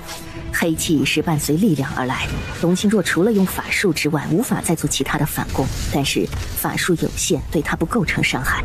龙清若挣扎了一番之后，气喘吁吁地变回人身，愤怒地瞪着他。玄魔化作人形之后，手依旧扼住他的脖子。你怜悯那些小魔，却不曾可怜过我。你还记得你当初说过什么吗？你说我们是朋友，你永远不会抛弃朋友的。我没有那些动不动就要屠城的朋友。你可以选择不让他们死。你知道我要什么？玄魔放开他，手垂下的片刻，却又忽然地扼住了他的脖子。这一次直接用了狠劲儿。龙小九，落在我的手中，你必死无疑了。有死亡的威胁，万字金刚护身把他弹开，随即又凶神恶煞地扑过来。但即将来到龙清若面前的时候，又停下，面容青白难分，一只眼睛红，一只眼睛黑，五官扭曲在一起。便听得玄魔咬牙切齿的声音：“走，快走！”龙小九。哪里跑？是牙字吗？快走，结界快打开了，你快走！你这个废物，我千辛万苦断你，你竟然心存爱意！我不能让你破坏了我的纯恶气魄，我要杀了他！龙清若化作龙身飞了出去，天尊终于冲破结界进来了，他迅速飞来，一手抱住了小赤龙，飞了出去。两座大山飞来，这是龙清若之前的法术，因为玄魔下了整座山的结界，所以大山无法降落。如今玄魔结界破掉，大山飞了过来，龙清若反手落了结界，天尊加了一个封住这里。虽然两道结界未必能阻挡多久，但困1-2个时辰还是可以。怎么样，没事吧？没事，我没受伤。天尊爷爷，我看到玄魔和牙子同体了。我感受到了，这一个结界就是他们共同力量施下的，也就是说，他们的力量是结合了，只是因为你，所以产生分歧。那怎么办呢？我感应到他会在护身族出现。不要着急，自古邪不能压正。自古以来，邪压正的事情还少吗？不要说那些，我先送你回去。圆珠丢了，丢在里头了。我回去叫你龙爹捏一个，亲自送过去给你。不要告诉龙爹我被抓走过，我不想他和娘亲担心。天尊表面答应，但是这事肯定不能瞒着，应该全部都防备起来。我去麒麟山，他们在麒麟山等我的圆珠。那你回吧，我回赤龙族为你取圆珠。快回，我目送你走。天尊爷爷，谢谢你总是为我兜底。傻孩子，去吧。龙清若往麒麟山飞去，回头见天尊远远地跟着，等他靠近麒麟山，天尊才消失。出什么事了？怎么还哭过似的？你捏圆珠丢了。没事，丢了就丢了，再回去叫龙爹捏一个，反正也不需要多少灵力的。别哭，犯不着哭。不是再捏一个的事儿。我回来的时候被玄魔抓去了魔域，我发现魔域的魔族难民全部被他吃了。玄魔，他骗我们了吗？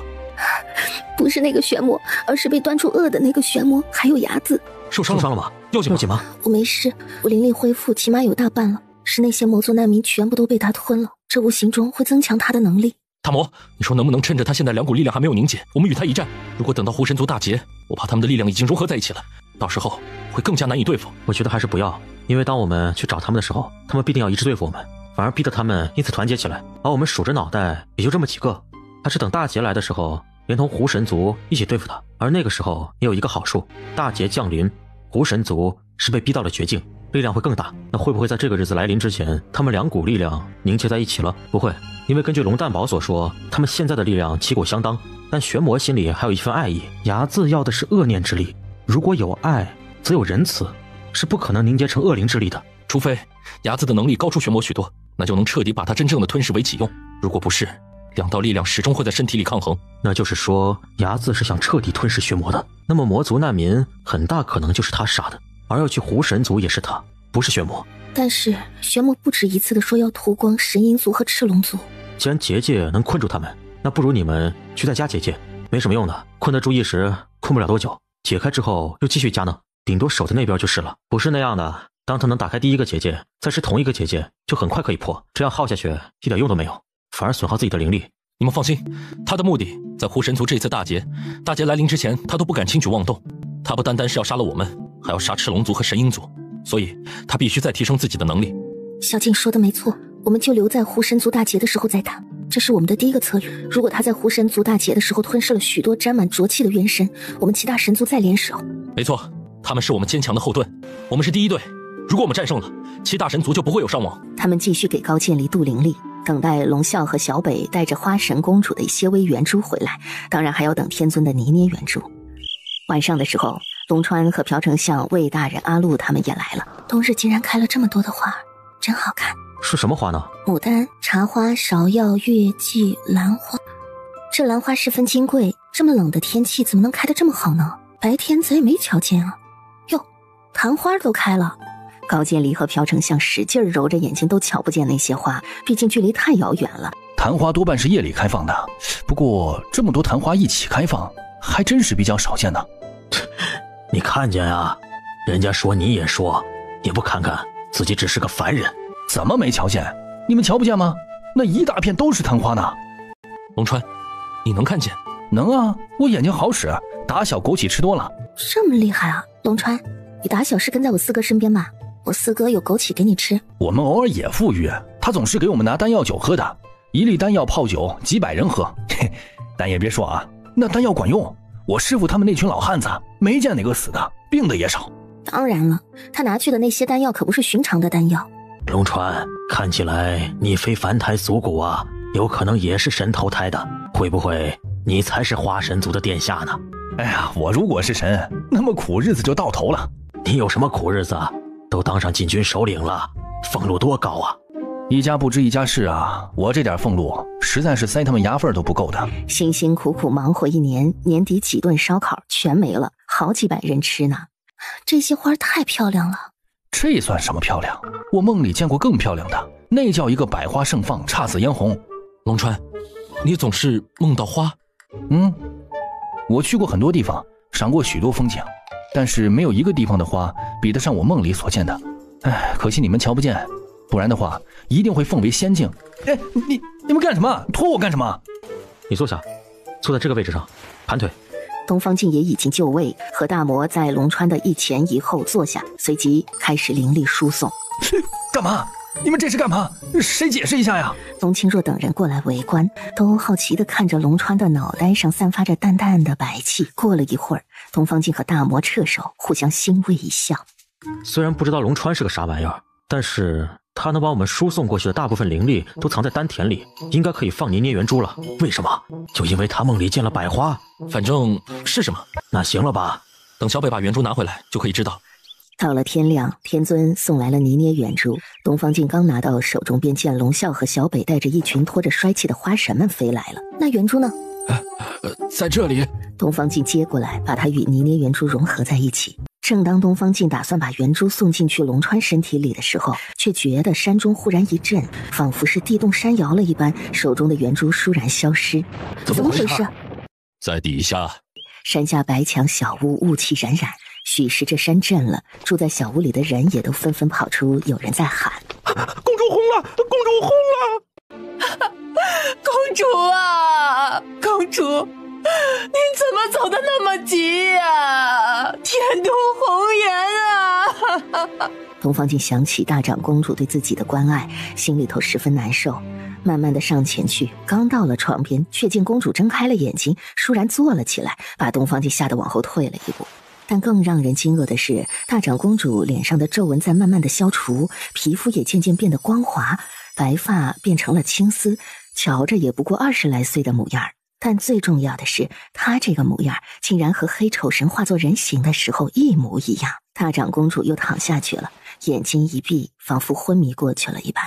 东方静惊愕，伸手去探一下她的鼻息，还没探到，她又忽然睁开眼睛，定定地看着东方静。祖姑奶奶，可不能这么吓人呢。大长公主没说话，倒是花神们哭了起来，一边哭一边喊着公主。公主是公主？这算是元神归位了吗？这也太玄妙了吧！你也没变样啊？为什么小静元神归位的时候没变样子，大长公主却变年轻了？我们花神族是不一样的，我们修炼其中一项就是要修容貌，花儿一定要漂亮的。董卿若哦了一声，瞧了瞧这些老花神们，但他们也没多好看呢。你们，公主啊，我等来迟了，公主受委屈了。不是受委屈的事，你们拖着这么长的衰气来，你们是谁呀？给我添晦气吗？花神们顿时止住了哭泣。公主嫌弃他们还不记得他们。公主，你记得什么了吗？小静媳妇，你们怎么也在这里呀？你真不认识他们吗？我怎么会认识他们？大家傻眼，元珠进去了，人变年轻了，却也没有元神归位，这什么意思啊？龙清若搬来一张小板凳，坐下来跟他详说了这些事情。大长公主一听自己变年轻了，马上叫龙清若什么都不要说，先把铜镜取过来了。但这模样和我年轻的时候不大一样啊。大长公主疑惑了下，不过马上心安理得地接受了。其实瞧着也差不多。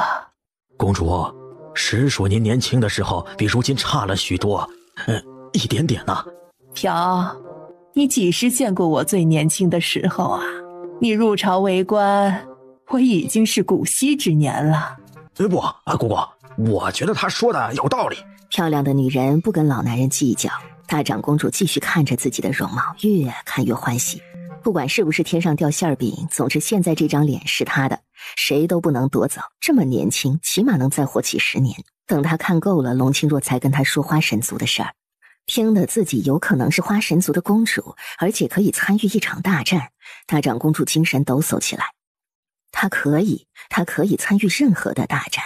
龙川偷偷地把龙啸拉过去，轻声问：是国皇，您说我有可能是大长公主的兄长影宁殿下吗？你想当他的兄长，不如你进去问问。算了，其实我也不是那么想当影宁殿下的，就是有点遗憾而已。他想参与这次大战，而不是只当后辈。你还好意思回来？牺牲了2名侍女神，自己逃去，你这般无耻的神还真少见。你与鹰夜结盟，是否忘记了之前我与狐神族的结盟？你是不是要背信弃义？这娘们儿是谁呀？赤狐皇后。她就是那骚狐狸。我令你们立刻把他们驱逐出去。我们既然与7大神族断交，就不该来往，否则的话，我对你不客气。哼，怎么不客气？你想打我，还是想杀我呀？你我各为一族领主，是合作，而不是谁臣服谁。别对我颐指气使的，什么玩意儿？你不要忘记，你能坐稳花神族领主的位置，全仗我帮忙。你想忘恩负义吗？我是花神族的公主，我当领主天经地义，让你帮什么忙？狗拿耗子多管闲事。有这空闲，想想你们狐狸族怎么死，才会死得体面一些吧。瞧你们拖着这一身的浊气，真够晦气的，离我远点。你找死！你试试对我动手看。这小赤龙后台太大，得罪他会招致很多麻烦的。我给你最后一次机会，把他们赶出狐神族。什么狐神族？你有你的赤狐族，我有我的花神族，不要混为一谈。你这女子野心太大，想吞并我花神族，休想！你最好希望他们一直留在这里护着你，否则小心你从领主的位置上掉下来，摔死你！哼，有本事就打，不要虚张声势。最看不惯你这种恶毒的狐狸，你的那点恶毒事，其他狐狸不知道，我还不知道吗？我做了什么恶毒事？你不要在这里信口雌黄，叫赤狐族的过来听听，你细说一下，以前那位赤狐皇后和公主是怎么死的？你闭嘴！他们的死和我无关。我说和你有关了吗？我只是让你说说他们是怎么死的。你着急撇清，是因为心虚吗？还是说他们就是你杀的？你胡说八道！赤狐族都知道，他们的死与我无关。他心虚了，狐狸，你亲口跟我说过，当初赤狐皇后的事，你暗中使了手段。你现在还敢当着大家的面把你这句话重说一遍吗？你胡说八道！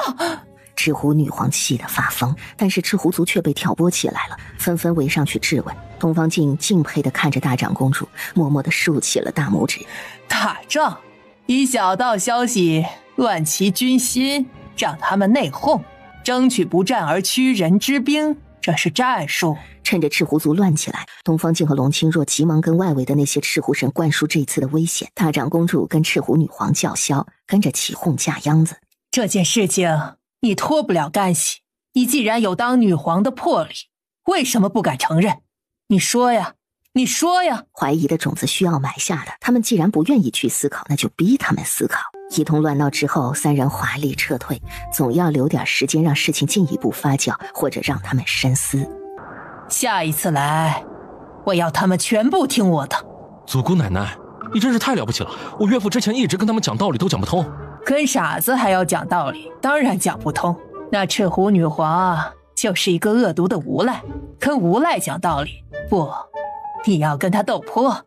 受教了，受教了。这些肮脏的招数不学也罢，能学会的也不是什么好玩意儿。祖姑奶奶不能这么说自己。你不知道，当年为了控制朝局，我没少干阿杂事儿，像今天这样的简直不值一提。回到人间，龙清若就迫不及待地跟小北他们说起大长公主在狐神族里的威风。就这么撒泼一通，攀咬一通就可以了？这样的事儿咱也能干啊？不，做了什么事固然重要，但更重要的是什么人做了这件事。祖姑奶奶气势足，翻起脸来凶神恶煞，换做大魔，凶归凶，却没这份诋毁别人的底气，叫嚣起来心虚，就无法取信于人。说白了，就是脸皮要足够厚，把猜测的话当做真话来讲，半分真都要说到10分真。这里头是有技巧的，我也学不来。我一撒谎，声音就自动低下去了。我们这里这么多人，能学到大长公主皮毛的只有她。朴丞相摇着老手，笑的是眉目眯起。我很年轻的时候也没有魄力，最后摄国皇来了，我才跟他学的皮毛。但四哥也没搞定那女狐狸。那是因为她吃亏了，她不是女人，叫嚣起来呀，失去了优势。大家先休息吧，吃顿好的，睡个好觉，然后再继续训练。瞧你熬出了黑眼圈了，你也先睡一觉。知道了，五哥。阿庆，不管什么事可以跟五哥说说，即便五哥帮不上忙，也能为你斟一杯阵前酒。谢谢五哥。五哥，我今晚请你们喝酒好吗？东方云和东方旭听闻都走过来，表示要一起喝酒。好啊，去你府上还是我府上？乱葬岗如何？滚蛋！我好艰难才忘记乱葬岗的事，他竟然敢再提，岂有此理！他顿了顿，去就去吧。东方云和东方旭面面相觑，去乱葬岗喝酒，这爱好可真是独特呀。龙清若趁着他们去喝酒，便进宫去了。他忽然想见到薛皇后，想跟她聊天说话。母后，我今晚想陪你睡，可以吗？当然可以，母后总是想跟你说说话，就怕你忙呢。不忙的。父皇，这么晚了，您不回殿休息吗？回什么殿？朕就是在这殿睡的。但我今晚在这里睡呢。你为什么要在这睡？跟小静吵架了吗？我和小静不会吵架的，我就是想和母后说话。不吵架为什么分开睡？夫妻是要睡到一起的。你跟你母后说几句话之后就回府吧。小静今晚夜不归宿，和他哥哥们去乱葬岗喝酒了。喝酒就喝酒，为什么要去乱葬岗啊？说那边有气氛些。简直胡闹！身为亲王，大晚上去乱葬岗喝酒，成何体统？朕的披风呢？快取来！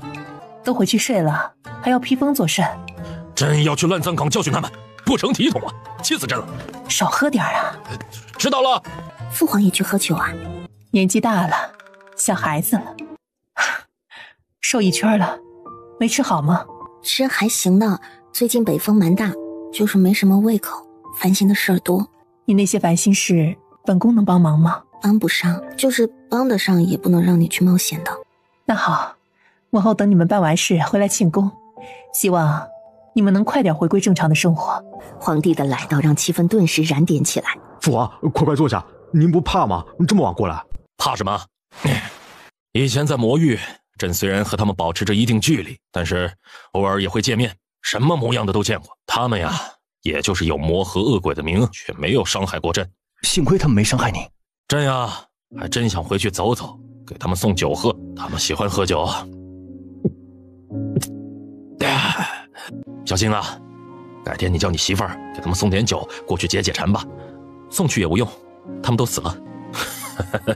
那当然是死的了，死了也能喝，鬼也是可以喝酒的，魔嘛不能说死，他们本来就是那个鬼样子的。东方静看了父皇一眼，到唇边的话止住了。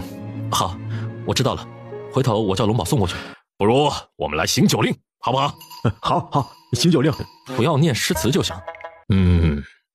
不如这样，说出朝中大臣的名字与官职，如何？父皇，如果是这样的话，您一直都合不上了。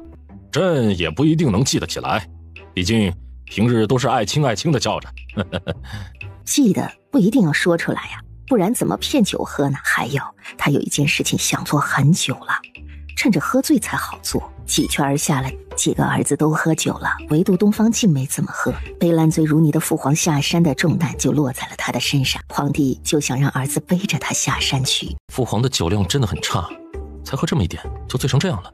哎呀，到底是年纪大了，许多事儿已经力不从心了。我们哥几个还是争点气，为父皇分忧吧。对，我们现在开始努力，为父皇分忧，以后也好好辅佐小静当皇帝。大哥二哥说的对，我们要尽心尽力了，从现在开始要发奋。就这么说定了，为父皇分忧，争取让父皇多活几年。再这么熬下去，父皇真的很快就垮了。皇帝伏在儿子的背上，闭着眼睛听他们说话，心里一会儿欣慰，一会儿憋气。我没老到这个程度好吗？什么很容易垮，我还能再扛个40-50年的。但是静静地听着儿子们说掏心窝子的话，还是特别温馨暖心的。岳父，赤狐族大概是这么个情况，您看要不要告诉赤狐皇？小旭觉得可以告诉他，让他自己衡量是选择留在这里，还是选择回去跟大家一起面对。您觉得呢？这事应该要告诉他的，是选择回去，还是选择龟缩在这里当支援，让他自己选择。叶若金的感应会慢慢的增强，可以尝试感应一下玄魔，看他和睚眦的对抗到底怎么样了。起码也知道我们最终的敌人到底是玄魔还是睚眦。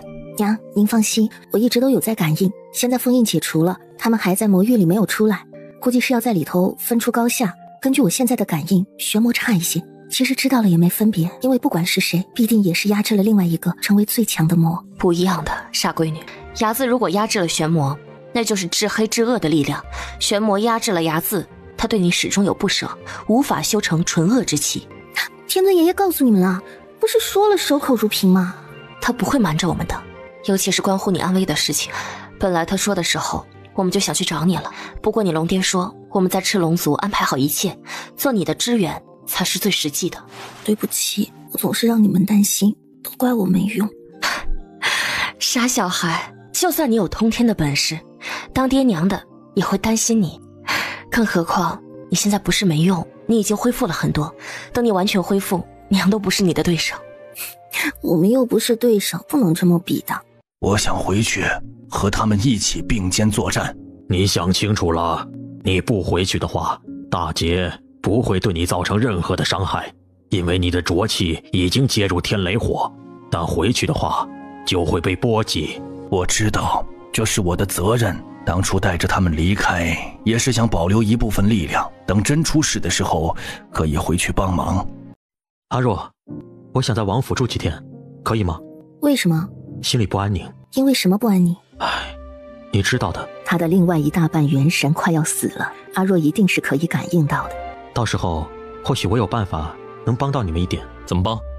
未必一定可以，只是或许，到时候便知。请准许我留下来。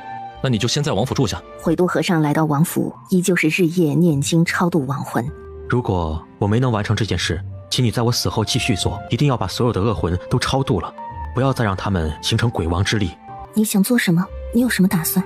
我想做的和我打算的都只有一个，那就是超度他们，就怕我力不从心，所以厚着脸皮求你。我觉得你是想做点什么事，而做这个事情你会没命的。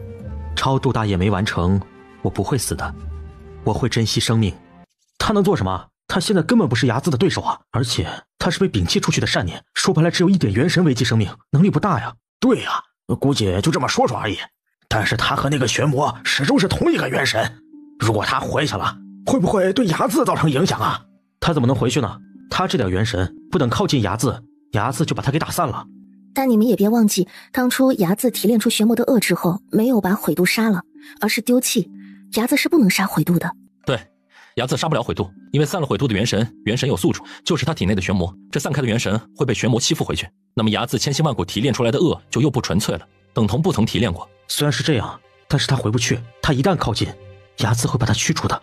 董卿若让大魔去看着他，大魔一脸的怨气。我不喜欢他。我知道，但总要盯着他一下的。他吸我的血来编绳子啊？怎么没听你说过？一点点血，我也不是那么吝啬的，所以就懒得说了。但他没问过我，就忽然取我的血。如果不是看在他要超度亡魂的份上，他取我血的时候我就揍他了。怎么回事啊？他怎么取你的血？你不反抗吗？他让我帮忙拿着绳子，我就帮他一下。结果他念了一句什么咒语，那根绳子就呲的一下就扎进我的手里，吸了我的血。那也不能说他是故意取你的血吧？他自己说的，说需要我的血来编造绳子，因为我是大魔神，我的血能帮助他快速凝结魂魄。他要我的血可以开口问我，用这些手段一点都不光明磊落，我最讨厌了。那你看见他用绳子凝结魂魄了吗？看见了，他绳结上系着魂魄。那倒是奇怪，我今天没看到他的绳索上有魂魄。他说系在魂魄上就可以快速超度，听一个晚上的经就可以了。估计原先系着的那些都超度好了。你放心，我看过，他确实是没有歹心，一点这方面的气味都没有。这一点龙清若也是赞成的，虽然他做的事情有些诡异，但是真没看出歹心来。过了2-3天，毁度和尚离开了王府，走的时候都没跟任何人说，就这么不见了，甚至连一封书信都没留下。睚眦胜了，玄魔死了，大劫还有36个时辰。大劫来临之时，第一道落在9大神族的西北角。西北角？现在的狐神族不是在西北角啊？严格说来，现在的西北角是原先的赤狐族，也就是赤狐女皇带着心腹们住的地方。我看到了一幕，但不知道真假。什么？我看到毁度和尚去找睚眦了，在一片雷火之中，他手里拿着一条结魂绳，结魂绳上好多像他那样的纯善元神。结魂绳上好多纯善元神，很多封印的魔都被他收走了。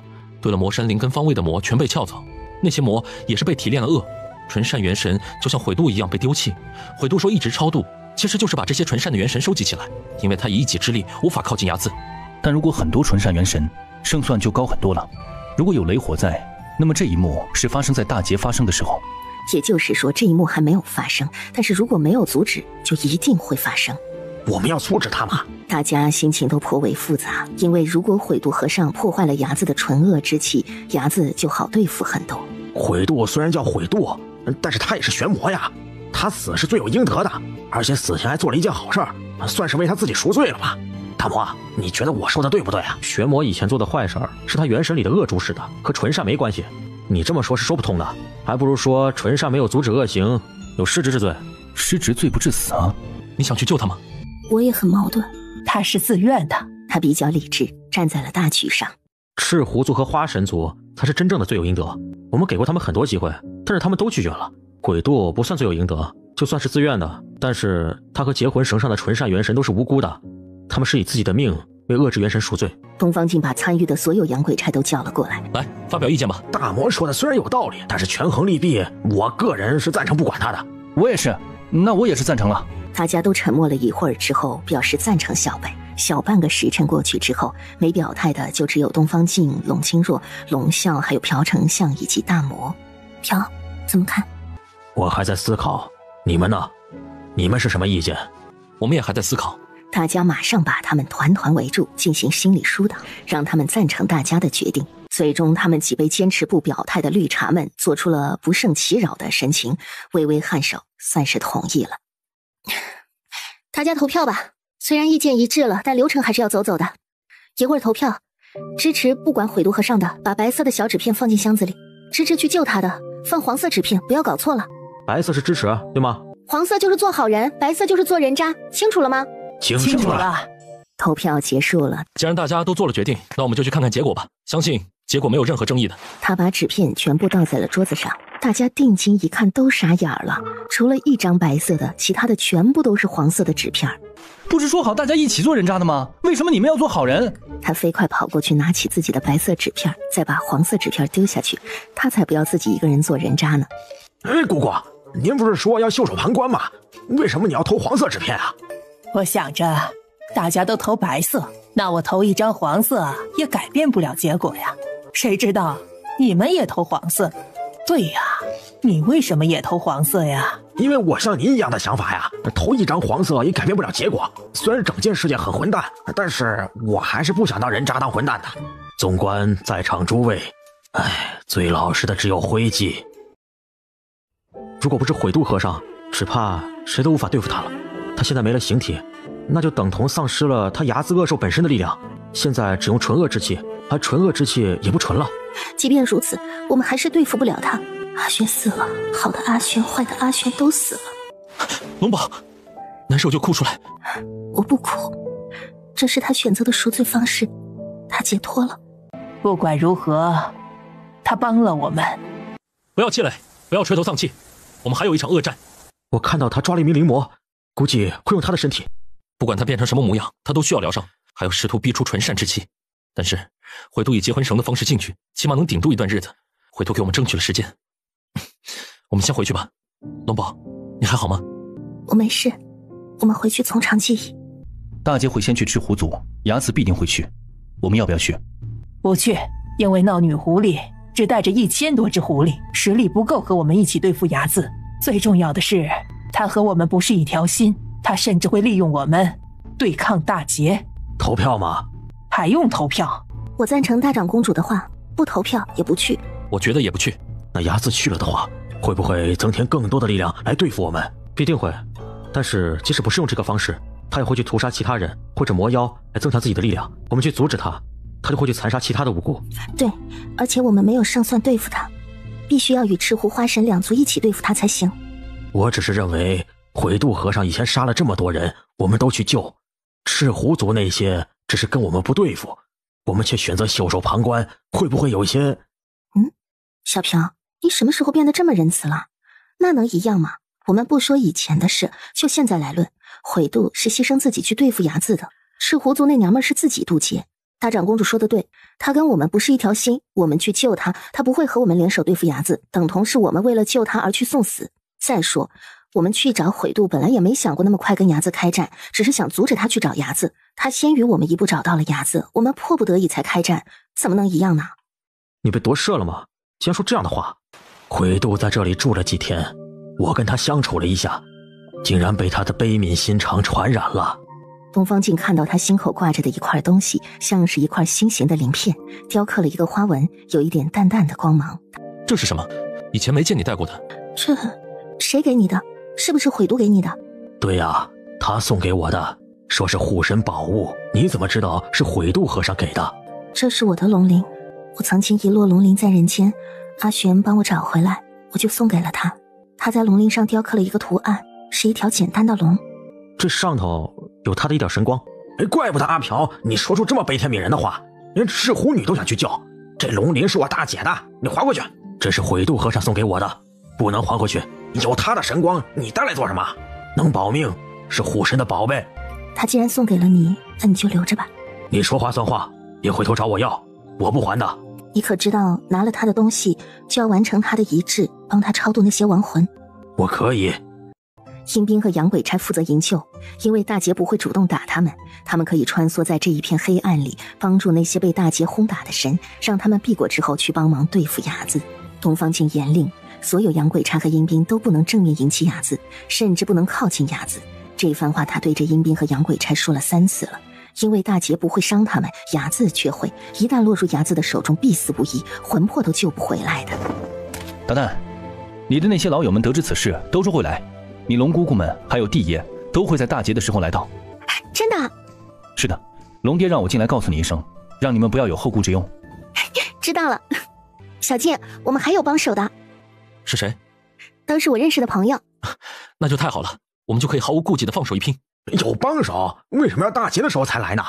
现在来了，在外头就把睚眦给练了，不好吗？非不得已，他们是不会出手的。来的大概都是天界的神仙，神族和天界是互不干涉，睚眦更是神兽，神仙们不会轻易开先例，因为有一就有二，会破坏天界的秩序，把天界也卷入杀戮之中去。更何况天界真的出手了，也总有抵不住睚眦的天兵天将，会有无辜的牺牲，所以他们能对付得了，天界就不会出手；他们对付不了，天界会在适当的时候施以适当的援助。他们开始不想去赤狐女皇那边看，但是后来经过再次的商议，认为去看看睚眦的套路也好，还是那句话，知己知彼，所以就派出了比较铁石心肠的龙啸和大长公主过去看。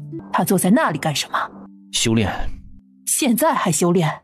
应该是修炼什么大法，他有点豁出去了。那些跟随他过来的狐狸也全部围成一团，他们在做什么？这么伟大，牺牲自己的修为来助他。不是我心思阴暗，我觉得他们不是牺牲自己来帮助狐狸女，像是被狐狸女骗了。可能他说他练成大法之后就可以保护他们，所以他们信以为真。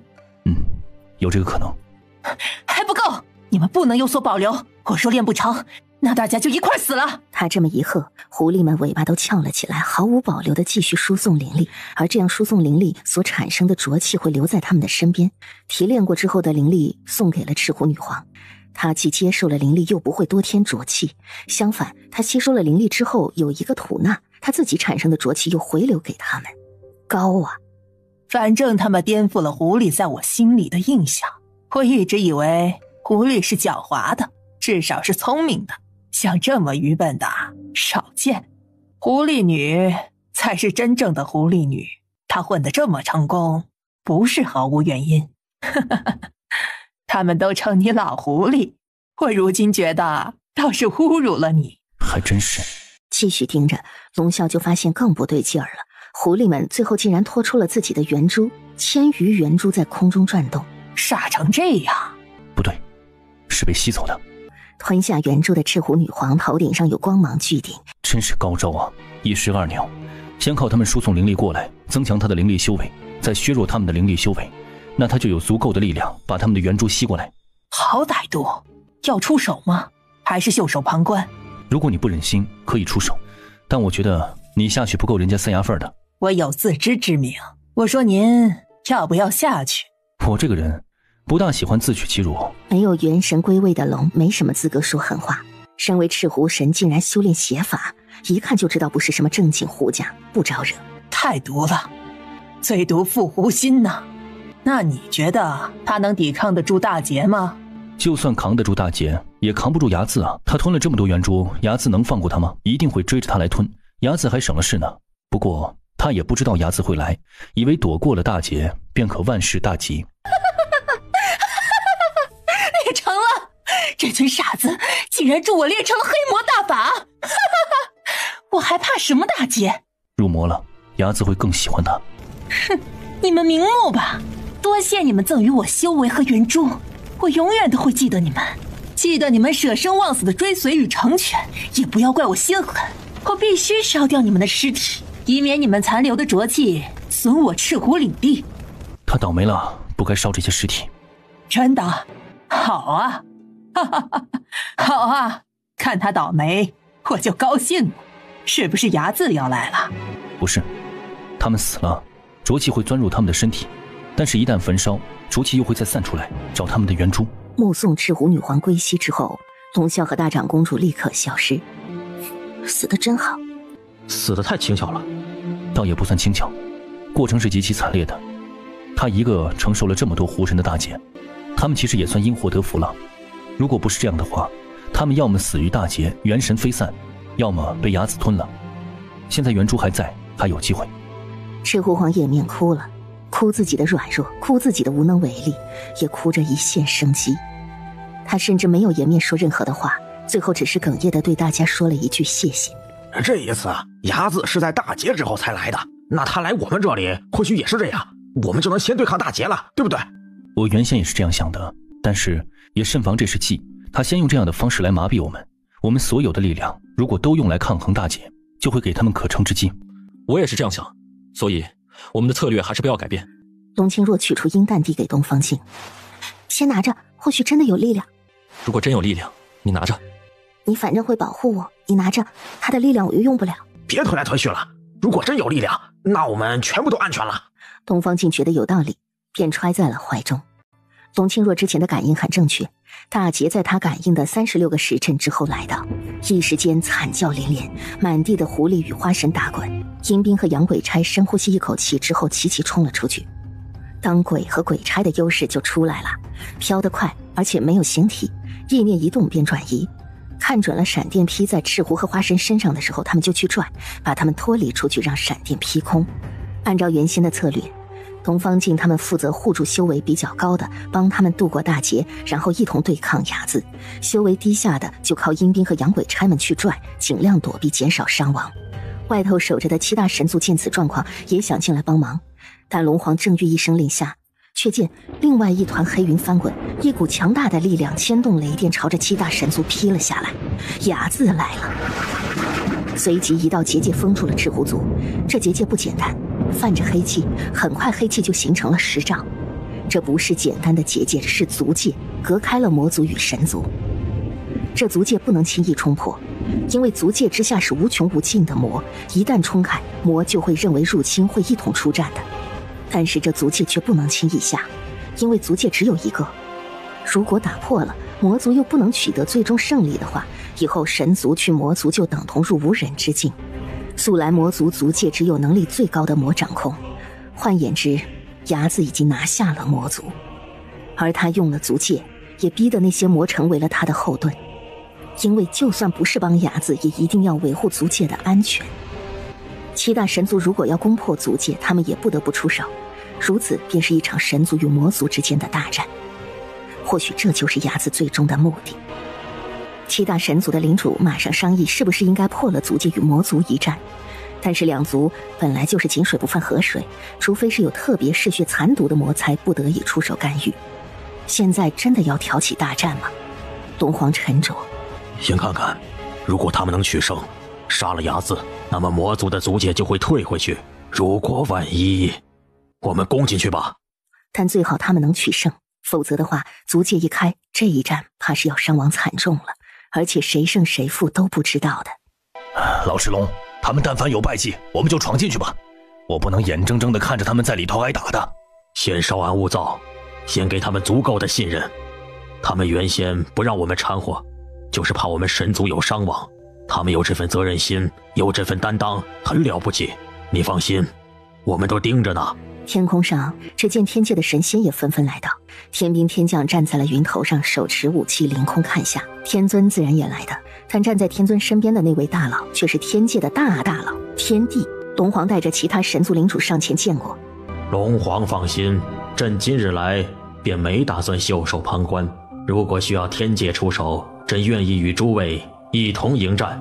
有天帝这句话，大家便等同吃了定心丸。天界大佬来了没一会儿，地府界的大佬们也上来了，十殿阎罗、钟先生还有地府谛听也来了，判官孟婆陪伴在侧，一众鬼兵打了头阵，威风凛凛。围攻伢子的有东方静夫妇、小北、大魔、龙啸、殷小倩等，他们没有正面迎击，打配合拖延时间，让狐神族他们能渡劫，然后一起围攻，这样胜算才高一些。大劫中闪电的频率已经降了，但死伤许多，遍地的尸体。大长公主负责收了圆珠，疲于奔命。东方静他们现在还能支撑，但是接下来伢子做了一件事情，却让大家都惊呆了。浊气产生的能量已经变弱了，闪电也减弱了许多，只要再支撑小半个时辰，这样狐神族便能度过这次大劫。可就在这个时候，伢子忽然飞起来，张开了双臂，身形膨得很大很大，大过东方静这只神鹰。他嘴巴张开，仿若一个巨大的黑洞，深深一吸，竟然把所有与浊气反应产生的力量全部吸入口中。肉眼可见的暗淡浊气全部被他吸入，所吸之处闪电停止。当他吞噬了所有的浊气，微弱的闪电开始在他身上出现，但是同时也激发了他强大的力量。他整个人被光笼罩住，东方静回过神来，飞上去出手，却被光打了回来。光产生的力量直接穿过他的身体，负伤跌落，胸口鲜血直流。小静，猛地飞过去，半空中接住东方镜，他的胸口已经被灼伤。董卿若立刻往他嘴里塞了一粒丹药，东方镜咬着咽下，缓了口气。龙宝，先不要攻击，打结成了他的力量，在转化中会对外产生很强大的光波，杀伤力很大。那他岂不是变得更厉害了？痛吗？不痛。光波灼伤已经痊愈，伸手摸了一下，伤口也不见了。他放眼看过去，狐神族慢慢的靠过来，大劫已经停止，存活下来的不足一半。甲子在空中转化能量，想逼出纯善之气，这是他唯一的阻碍了。东方镜一直盯着，看着他身上的各种力量在交汇，不同颜色的光转化成黑色，但不管如何提炼，总有一抹白光是无法摒弃和转变的。鹰夜，我说过我会回来报仇的，你准备好惨死了没有？赤龙，我们破足戒吧。先稍安勿躁。你不着急，我着急，我就这么一个儿子。不要吵，相信我们的儿子，非迫不得已，不要挑起神魔大战，否则的话更是为他添乱。神魔大战就神魔大战，我们神鹰族个个都不怕死，都愿意为之一战。你不能代表所有神鹰，更不能代表所有族神，不要再说话，仔细看着，若有万一，我们会马上破足戒。鹰王看了他几眼之后没敢再说话。狐神族这次没有让大家失望，等伢子的力量转化之后，全部一起围攻伢子。这一次阴兵和洋鬼差全部都退出了战斗圈子，这是东方镜严令禁止的。他们自知这个时候出手只会添乱，不会帮到什么忙。他们紧张地看着，但其实什么都看不清楚，甚至谁是谁都瞧不清楚，一会儿变成人，一会儿变成动物。不过作为旁观者，他们也看得十分激烈。外头的神们瞧着也是惊心动魄。伢子的可怕之处在于他的力量仿佛不会削弱，一直在增强，而且他仿佛一直没有出杀招，要把他们累死，或者是一点一点的伤了他们才给他们最后一击的样子。东方镜也看出来了，伢子是要玩死他们，累死他们。他知道不能再这样下去，心头发了狠，卯劲儿往伢子冲过去。大家见状也都撑住一口气去跟伢子玩命。伢子见他终于急了，哈哈狂笑了2声，双手一展，光波如箭，密密麻麻布满了整个空中。不管他们飞到哪，这些光剑便追着过去，躲都躲不了。既是如此，那就不躲，迎着光剑而上。光剑穿过他们的身体，忍着剧痛凌厉从手中祭出。董卿若挡在他们的面前，为他们逼退了很多的光剑。但光剑伤万字护身，等他飞到伢子面前的时候，万字护身在重组。这重组的片刻，伢子狞笑一声，一道长长的光剑就穿过了龙清若的腹部。龙宝！东方镜惊叫，急忙提气飞上去。伢子等的就是这一刻近距离的搏击。神鹰飞得迅速轻盈，很容易躲开，但近距离就躲不了。他猛地把光剑一收，万箭齐发，从东方镜的身上穿过去。东方镜直线落下，重重地摔在了地上。董卿若忍住痛楚飞下去，抱住了东方镜。他浑身都是血，圆珠在胸口跳跃，仿佛就要飞出来一般。董卿若一股脑儿地把丹药给他服下，拔下自己的龙鳞，一块一块地填补东方镜的伤口。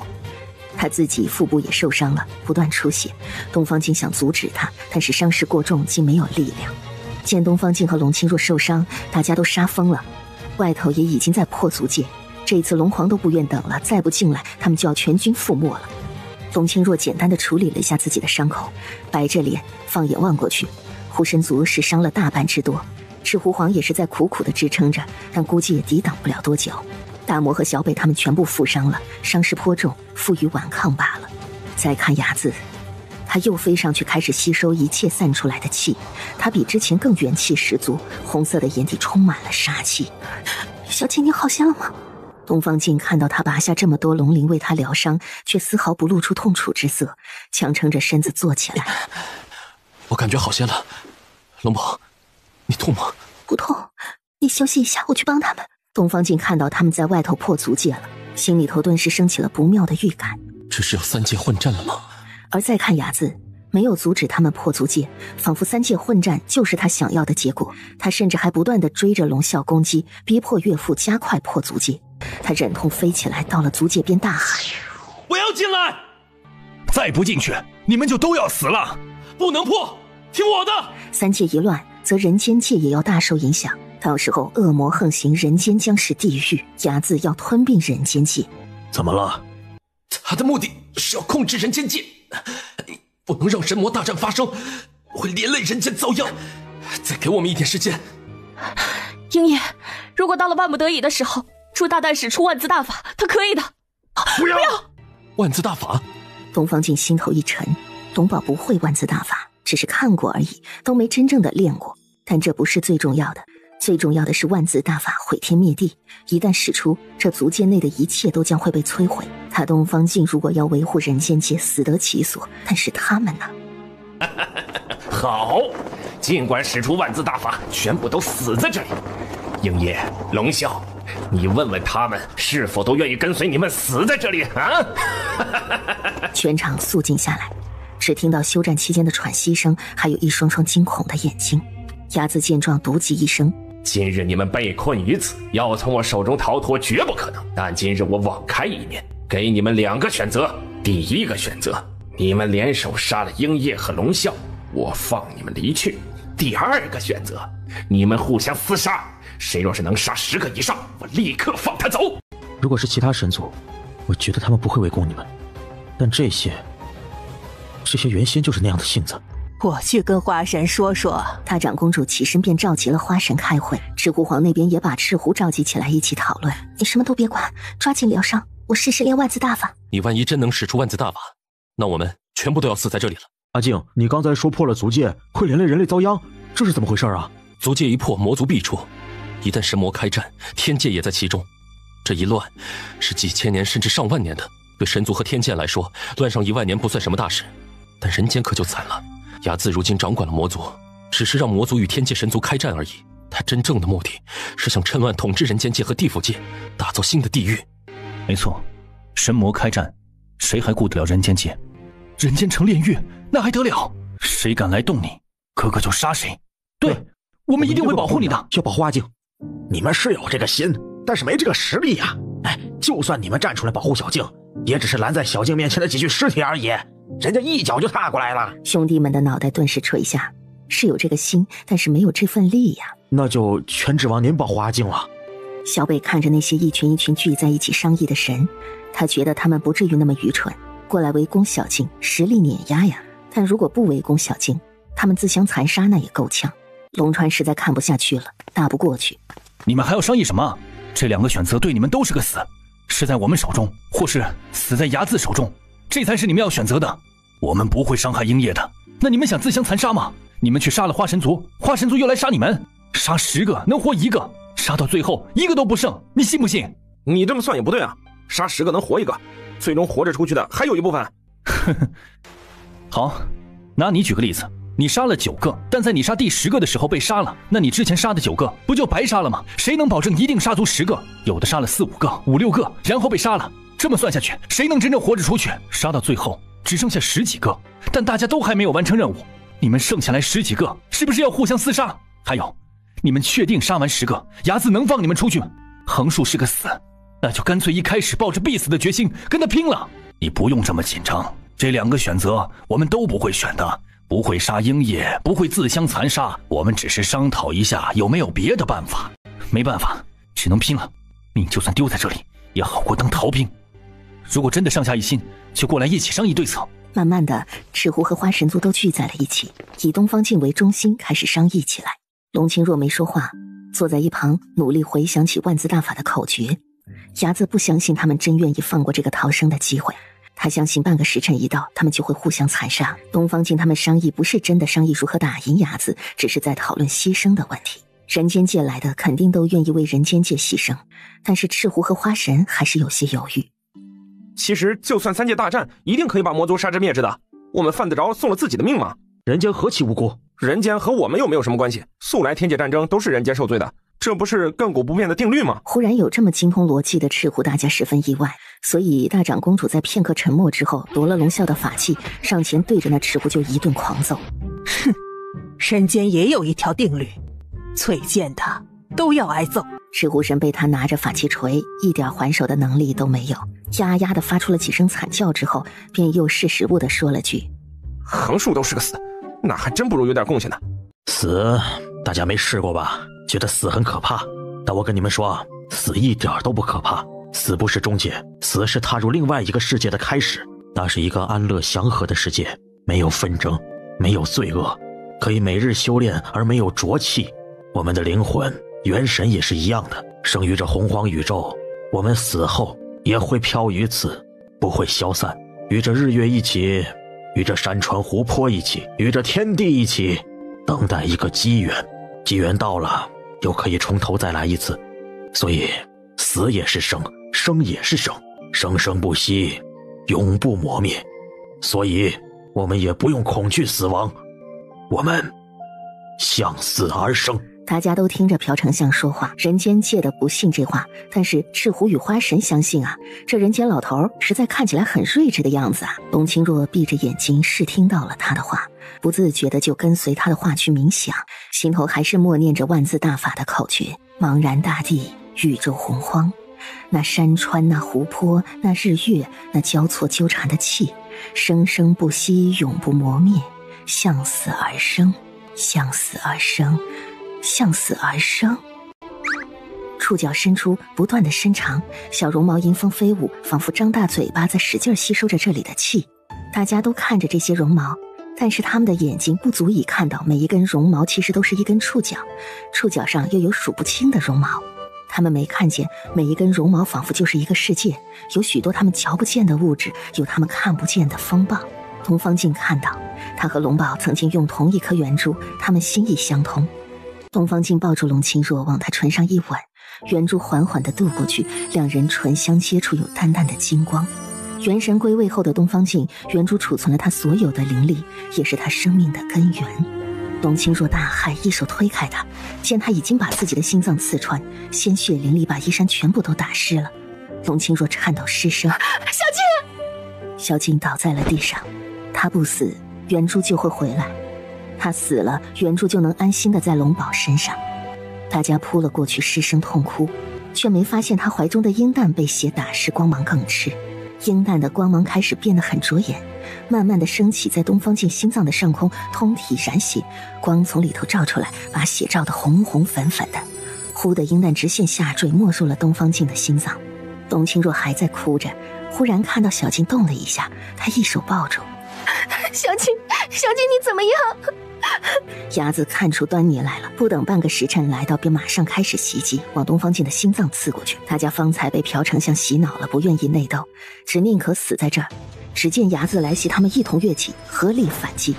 虽加起来的力量不及伢子一半，但是至少抵挡住了这一道光线攻击。新一轮的杀戮激烈展开。龙清若心碎地看了东方镜一眼，知道他拖出圆珠的用意，他忍住眼泪，闭上眼睛，一遍一遍地默念万字大法的口诀。眉心处一道光芒劈过来，劈开一道印记，隐约可以看到一个万字符号。触角引了光，开始填充万字符号。伢子杀的眼睛都红了，但他不是要杀旁人，如今只想杀了龙小九。他没有想到龙小九会懂得万字大法，他失算了，心头一急，下手就越狠，尸体不断的飞落，圆珠不断的飞出，各种灵气与黑气交杂，风暴旋转，铺天盖地，灵力内卷飞了许多东西，在空中发出激烈的碰撞声。伢子怒吼一声，深吸一口气，仿若气吞山河一般，所有流淌的气体全部被他吸进去，随即一吸一吐，黑气滚滚杀出，如大江奔流，如万马奔腾，来势汹汹，杀意腾腾的就朝龙清若而去。在龙清若面前的几名花神被黑气一袭，旋即化为气体，圆珠甚至也化作武器袭向龙清若。大大姐，龙曼宝！一声声狂呼被黑气击得零碎，他们是一起去攻击伢子，回救不及，只能眼睁睁看着狂风似的黑气朝龙清若袭过去。龙清若的身后还有东方镜，足界外，大家的心再一次被吊到了嗓子眼上。他弱弱伏在龙皇的怀里，哭着不敢看。黑气席卷了龙清若和东方镜，这黑气源源不绝，没有止息。大家都知道，那不是黑气，那是裹着刀剑的力量，是可以把人气化的。浓浓的黑气也伴随着惊人的力量，无人瞧得清楚东方镜和龙清若到底怎么样了，只能看见黑气笼罩的地方形成了一个漩涡，漩涡在加速的转动，把周围的很多东西都给吸附了进去，吸力之大，连足界都扭曲了。黑色的边界一圈一圈的颤动，仿佛波纹似的，但这一圈圈的波纹全部都扭曲变形了。而这吸力还在不断的增强，阴兵养鬼差首先被吸进去，他们压根儿没办法抵受住这么强大的吸力，一声惨叫还没发出呢，便消失在黑暗漩涡里了。接着是赤狐和花神，一个个像漩涡边上的树叶，顷刻间就被淹没，就连大魔小北、龙啸他们也不能幸免。鸭子开始以为是他的力量，但是很快发现不是，这种虹吸的力量来自于龙小九。他有些慌了，双手回脱，想把力量收回，但是他的力量不仅不能收回，还源源不断地往龙小九输送过去。不可能的，这绝对不可能！龙小九怎么能吸收我的力量？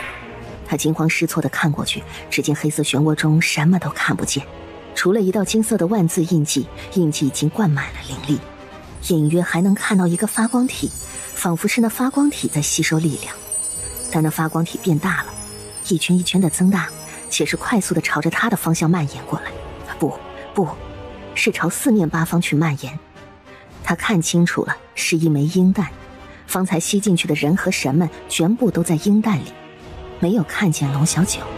眼前所有的物质仿佛都被吞噬了，黑色漩涡之中，那金色万字符号越来越大，万字开始净化黑气，所有与刚正之气无关的全部被吸收进来，黑色漩涡变成了金色的漩涡。伢子见势不妙，回身想打破足戒，让万字大法把外头的天界与神族全部灭之。他大吼一声：“那就一起死吧！”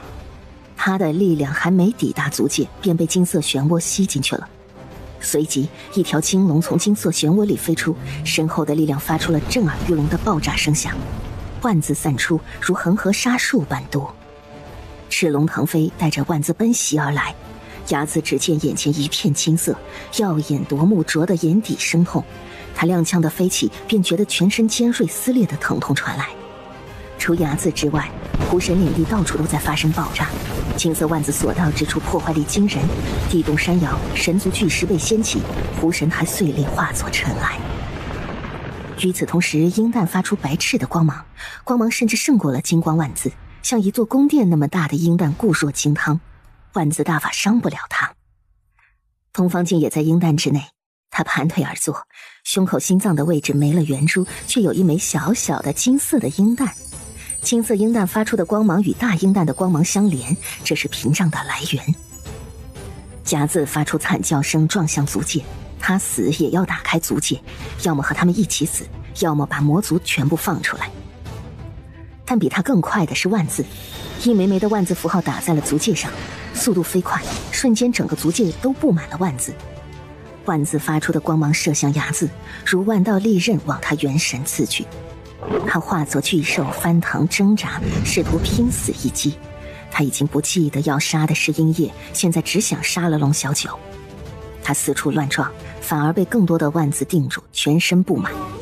赤龙翱翔而下，龙段从他的胸口元神穿了过去，一声凄厉的惨叫随即被爆炸声掩盖，元神散了。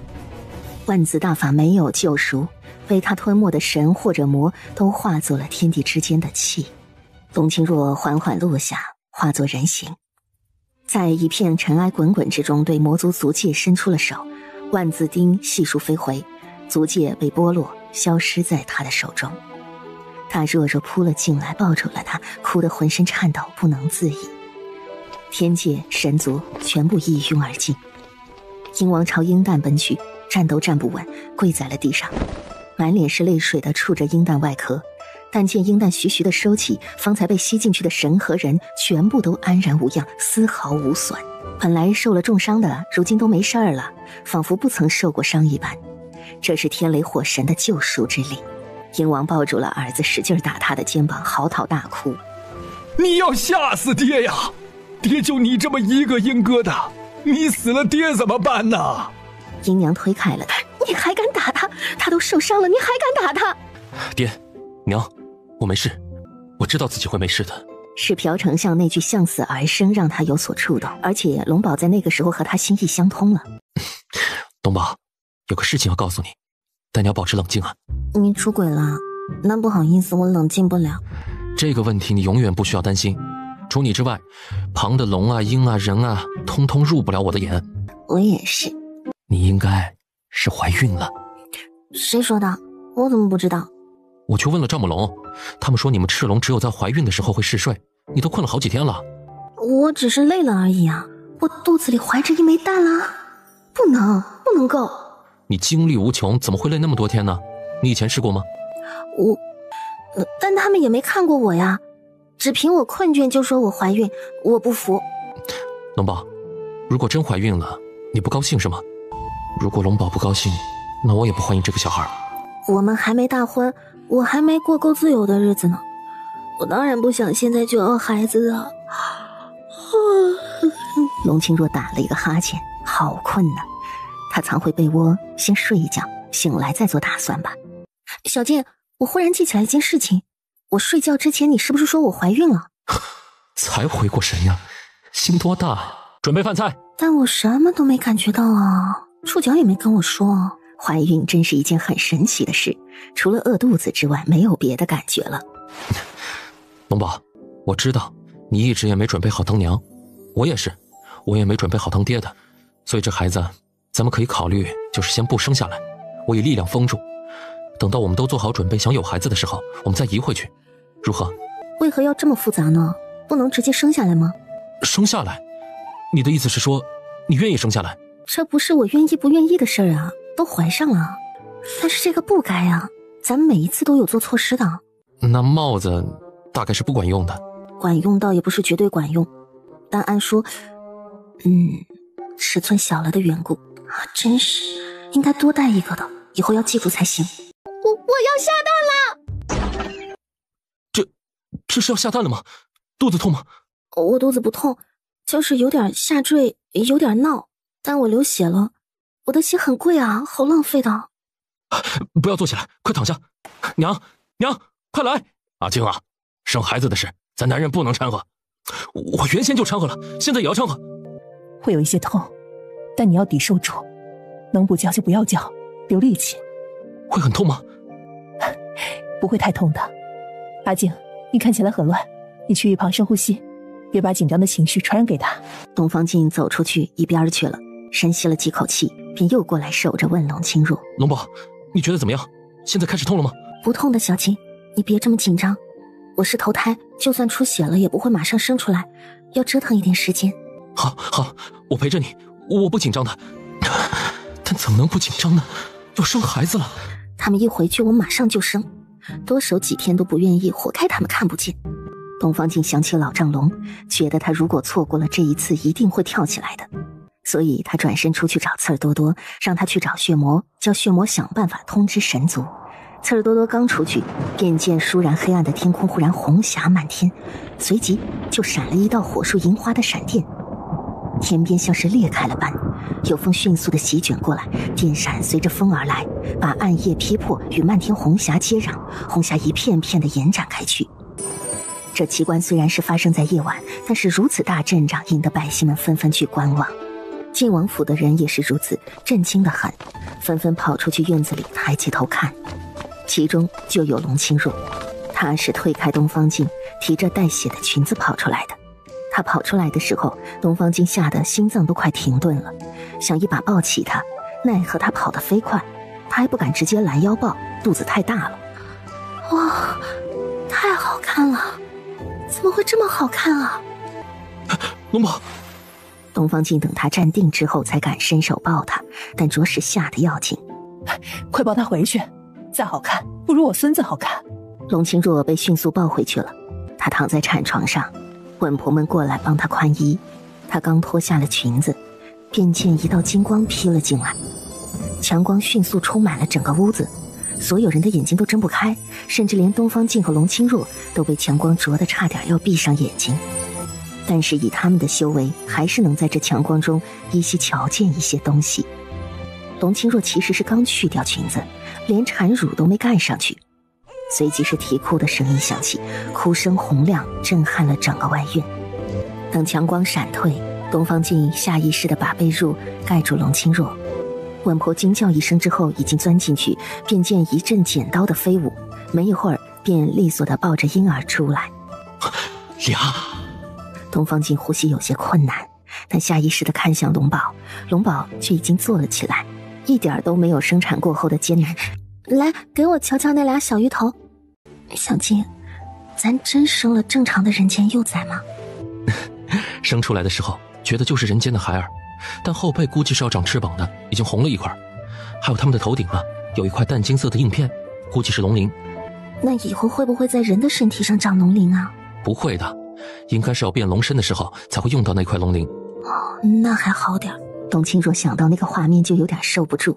龙鳞长在龙身上没有任何问题，但是要长在人的身上是巨丑巨可怕的。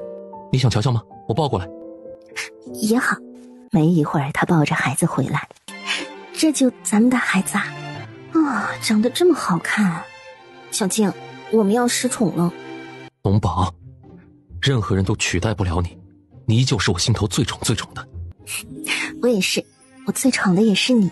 大婚的事也真真正正的提上了日程。大婚的前3天，东方静和龙清若回去了神族，龙清若回到赤龙族，东方静回到神鹰族。因为虽然到时候一起办婚礼，可迎亲是少不了的。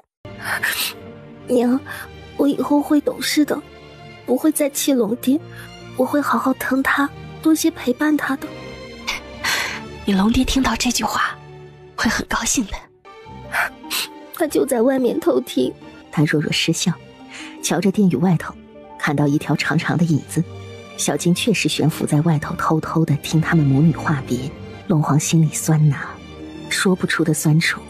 今日躲在这儿听他们母女说这番话，龙皇真都没有想到大旦会这么说。以大旦的性子，能说出想不嫁小静，留在父母身边多陪伴，实在很不可思议。同时也让龙皇好感动，好想泪奔呐。这万年受的气，如今都觉得值得了。老父亲的可怜心态，哪怕做牛做马1万年，只要他愿意说一句好听的话，就什么都可以不计较了。小金，进来吧，我想和你说说话。龙皇这一肚子的感动被这声小金给打灭了。真是没大没小的，小金是你叫的，你娘才有资格叫。但还是落地走了进去，背着手逼退眼底的湿润，不能让他看到他落泪的。这小妮子会说一辈子。龙爹，我好舍不得你，我想一辈子留在你身边，好好孝敬你。哎，又破防了，怎么能不嫁呢？你喝这么多甘露，吃这么多金丹，赤龙族养不起你，赶紧嫁出去，祸神鹰族去。那我以后少吃一点，反正我灵力足够，也不用你捏的圆珠，或者是小静的圆珠，不用再像以前那么喂我了。他这一哭，龙爹的心都要碎掉了，忙得一番安慰，一番保证，差点说出陪着他嫁过去神鹰族这样不理智的话，才算是止住了他眼泪。都当娘了，怎么还这么孩子气呢？就不能成熟点吗？早跟你说过，赤龙界永远都是你的家，你什么时候想回来就什么时候回来。爹和娘啊，对你的宠爱永远都不会减少，只会增多。才不是，你现在宠又再多一点，都不爱和我在一起了。那是因为他们是你龙大蛋生的，龙爹是爱屋及乌，如果不是你生的，龙爹瞧都不会瞧一眼，连自己孩子的醋都吃。什么时候才能长大呀？什么时候才能成熟一点啊？我就是随便说说，又不是真的介意。你喜欢他们，我高兴都来不及呢。我又不是不懂事的龙。是我们大蛋最懂事了，以后不懂事也要懂事了。神鹰族不会像赤龙族这么包容你，你那个公爹呀，没坏心，就坏在了嘴巴上。不过吧，一不打紧，他说什么话，你只当是西北风就好了。那可不行，当他说的话是西北风，我以后都不喝西北风了。不过我不会跟他计较的，他很爱小静，光这一点我可以包容他所有的缺点。哎，他就这点好了。鹰王其实才是一直没长大的孩子，亏的是鹰王后回来了，能带着他，否则3界之中没谁愿意和他来往的。神鹰族今天送来了聘礼，本该是早送过来的，但是鹰王觉得之前准备的有点寒酸，有一件物品他非要拿到手送给儿媳妇才满意，这便是古寒潭的桃花酒。桃花酒顾名思义，以鲜桃花入酒，埋在古寒潭里1000年，有滋养容颜、增强灵力的功效，而且这还不是天尊的丹药可以比的。因为这桃花酒吸收了古寒潭的灵气1000年之久，寒潭仙气萦绕，可储存香气。饮用之后身上会发出一种奇特的芳香，这香味独一无二，不能复制。即便是同期放下的桃花酒，因为吸收的灵气多少不一致，也不尽相同。这桃花酒送过来的时候，殷王是满脸的伤势，因为桃花神脾气古怪，要拿他的酒必须要和他一战。桃花神修为高深，殷王根本不是他的对手，但是为了拿桃花酒，他豁出去了，也因此落了一身的伤。而且拿了桃花酒，还需要过1000年灵力给桃花神，桃花神就是做这个营生的。这份礼物就连龙皇都有些动容。你呀，知道自己不是桃花神的对手，何必找这一顿虐呢？值得，和桃花神打一场，损点灵力算得了什么？我要跟你们赤龙族保证，她嫁过去之后，神鹰族会当她如珠如宝，绝不会委屈半点的。龙皇感动归感动，还是挑出了语病。你不是跟桃花神打一场，你是挨揍了一场。这桃花酒是专门给你调补身子的，不能叫旁的喝了，秋儿也不能喝。知道了，谢谢你。不用谢，你喝完我再给你拿。我如今啊，跟桃花神很熟了。龙青若笑笑，可不敢叫他再去了，不然羽毛都该被拔光了。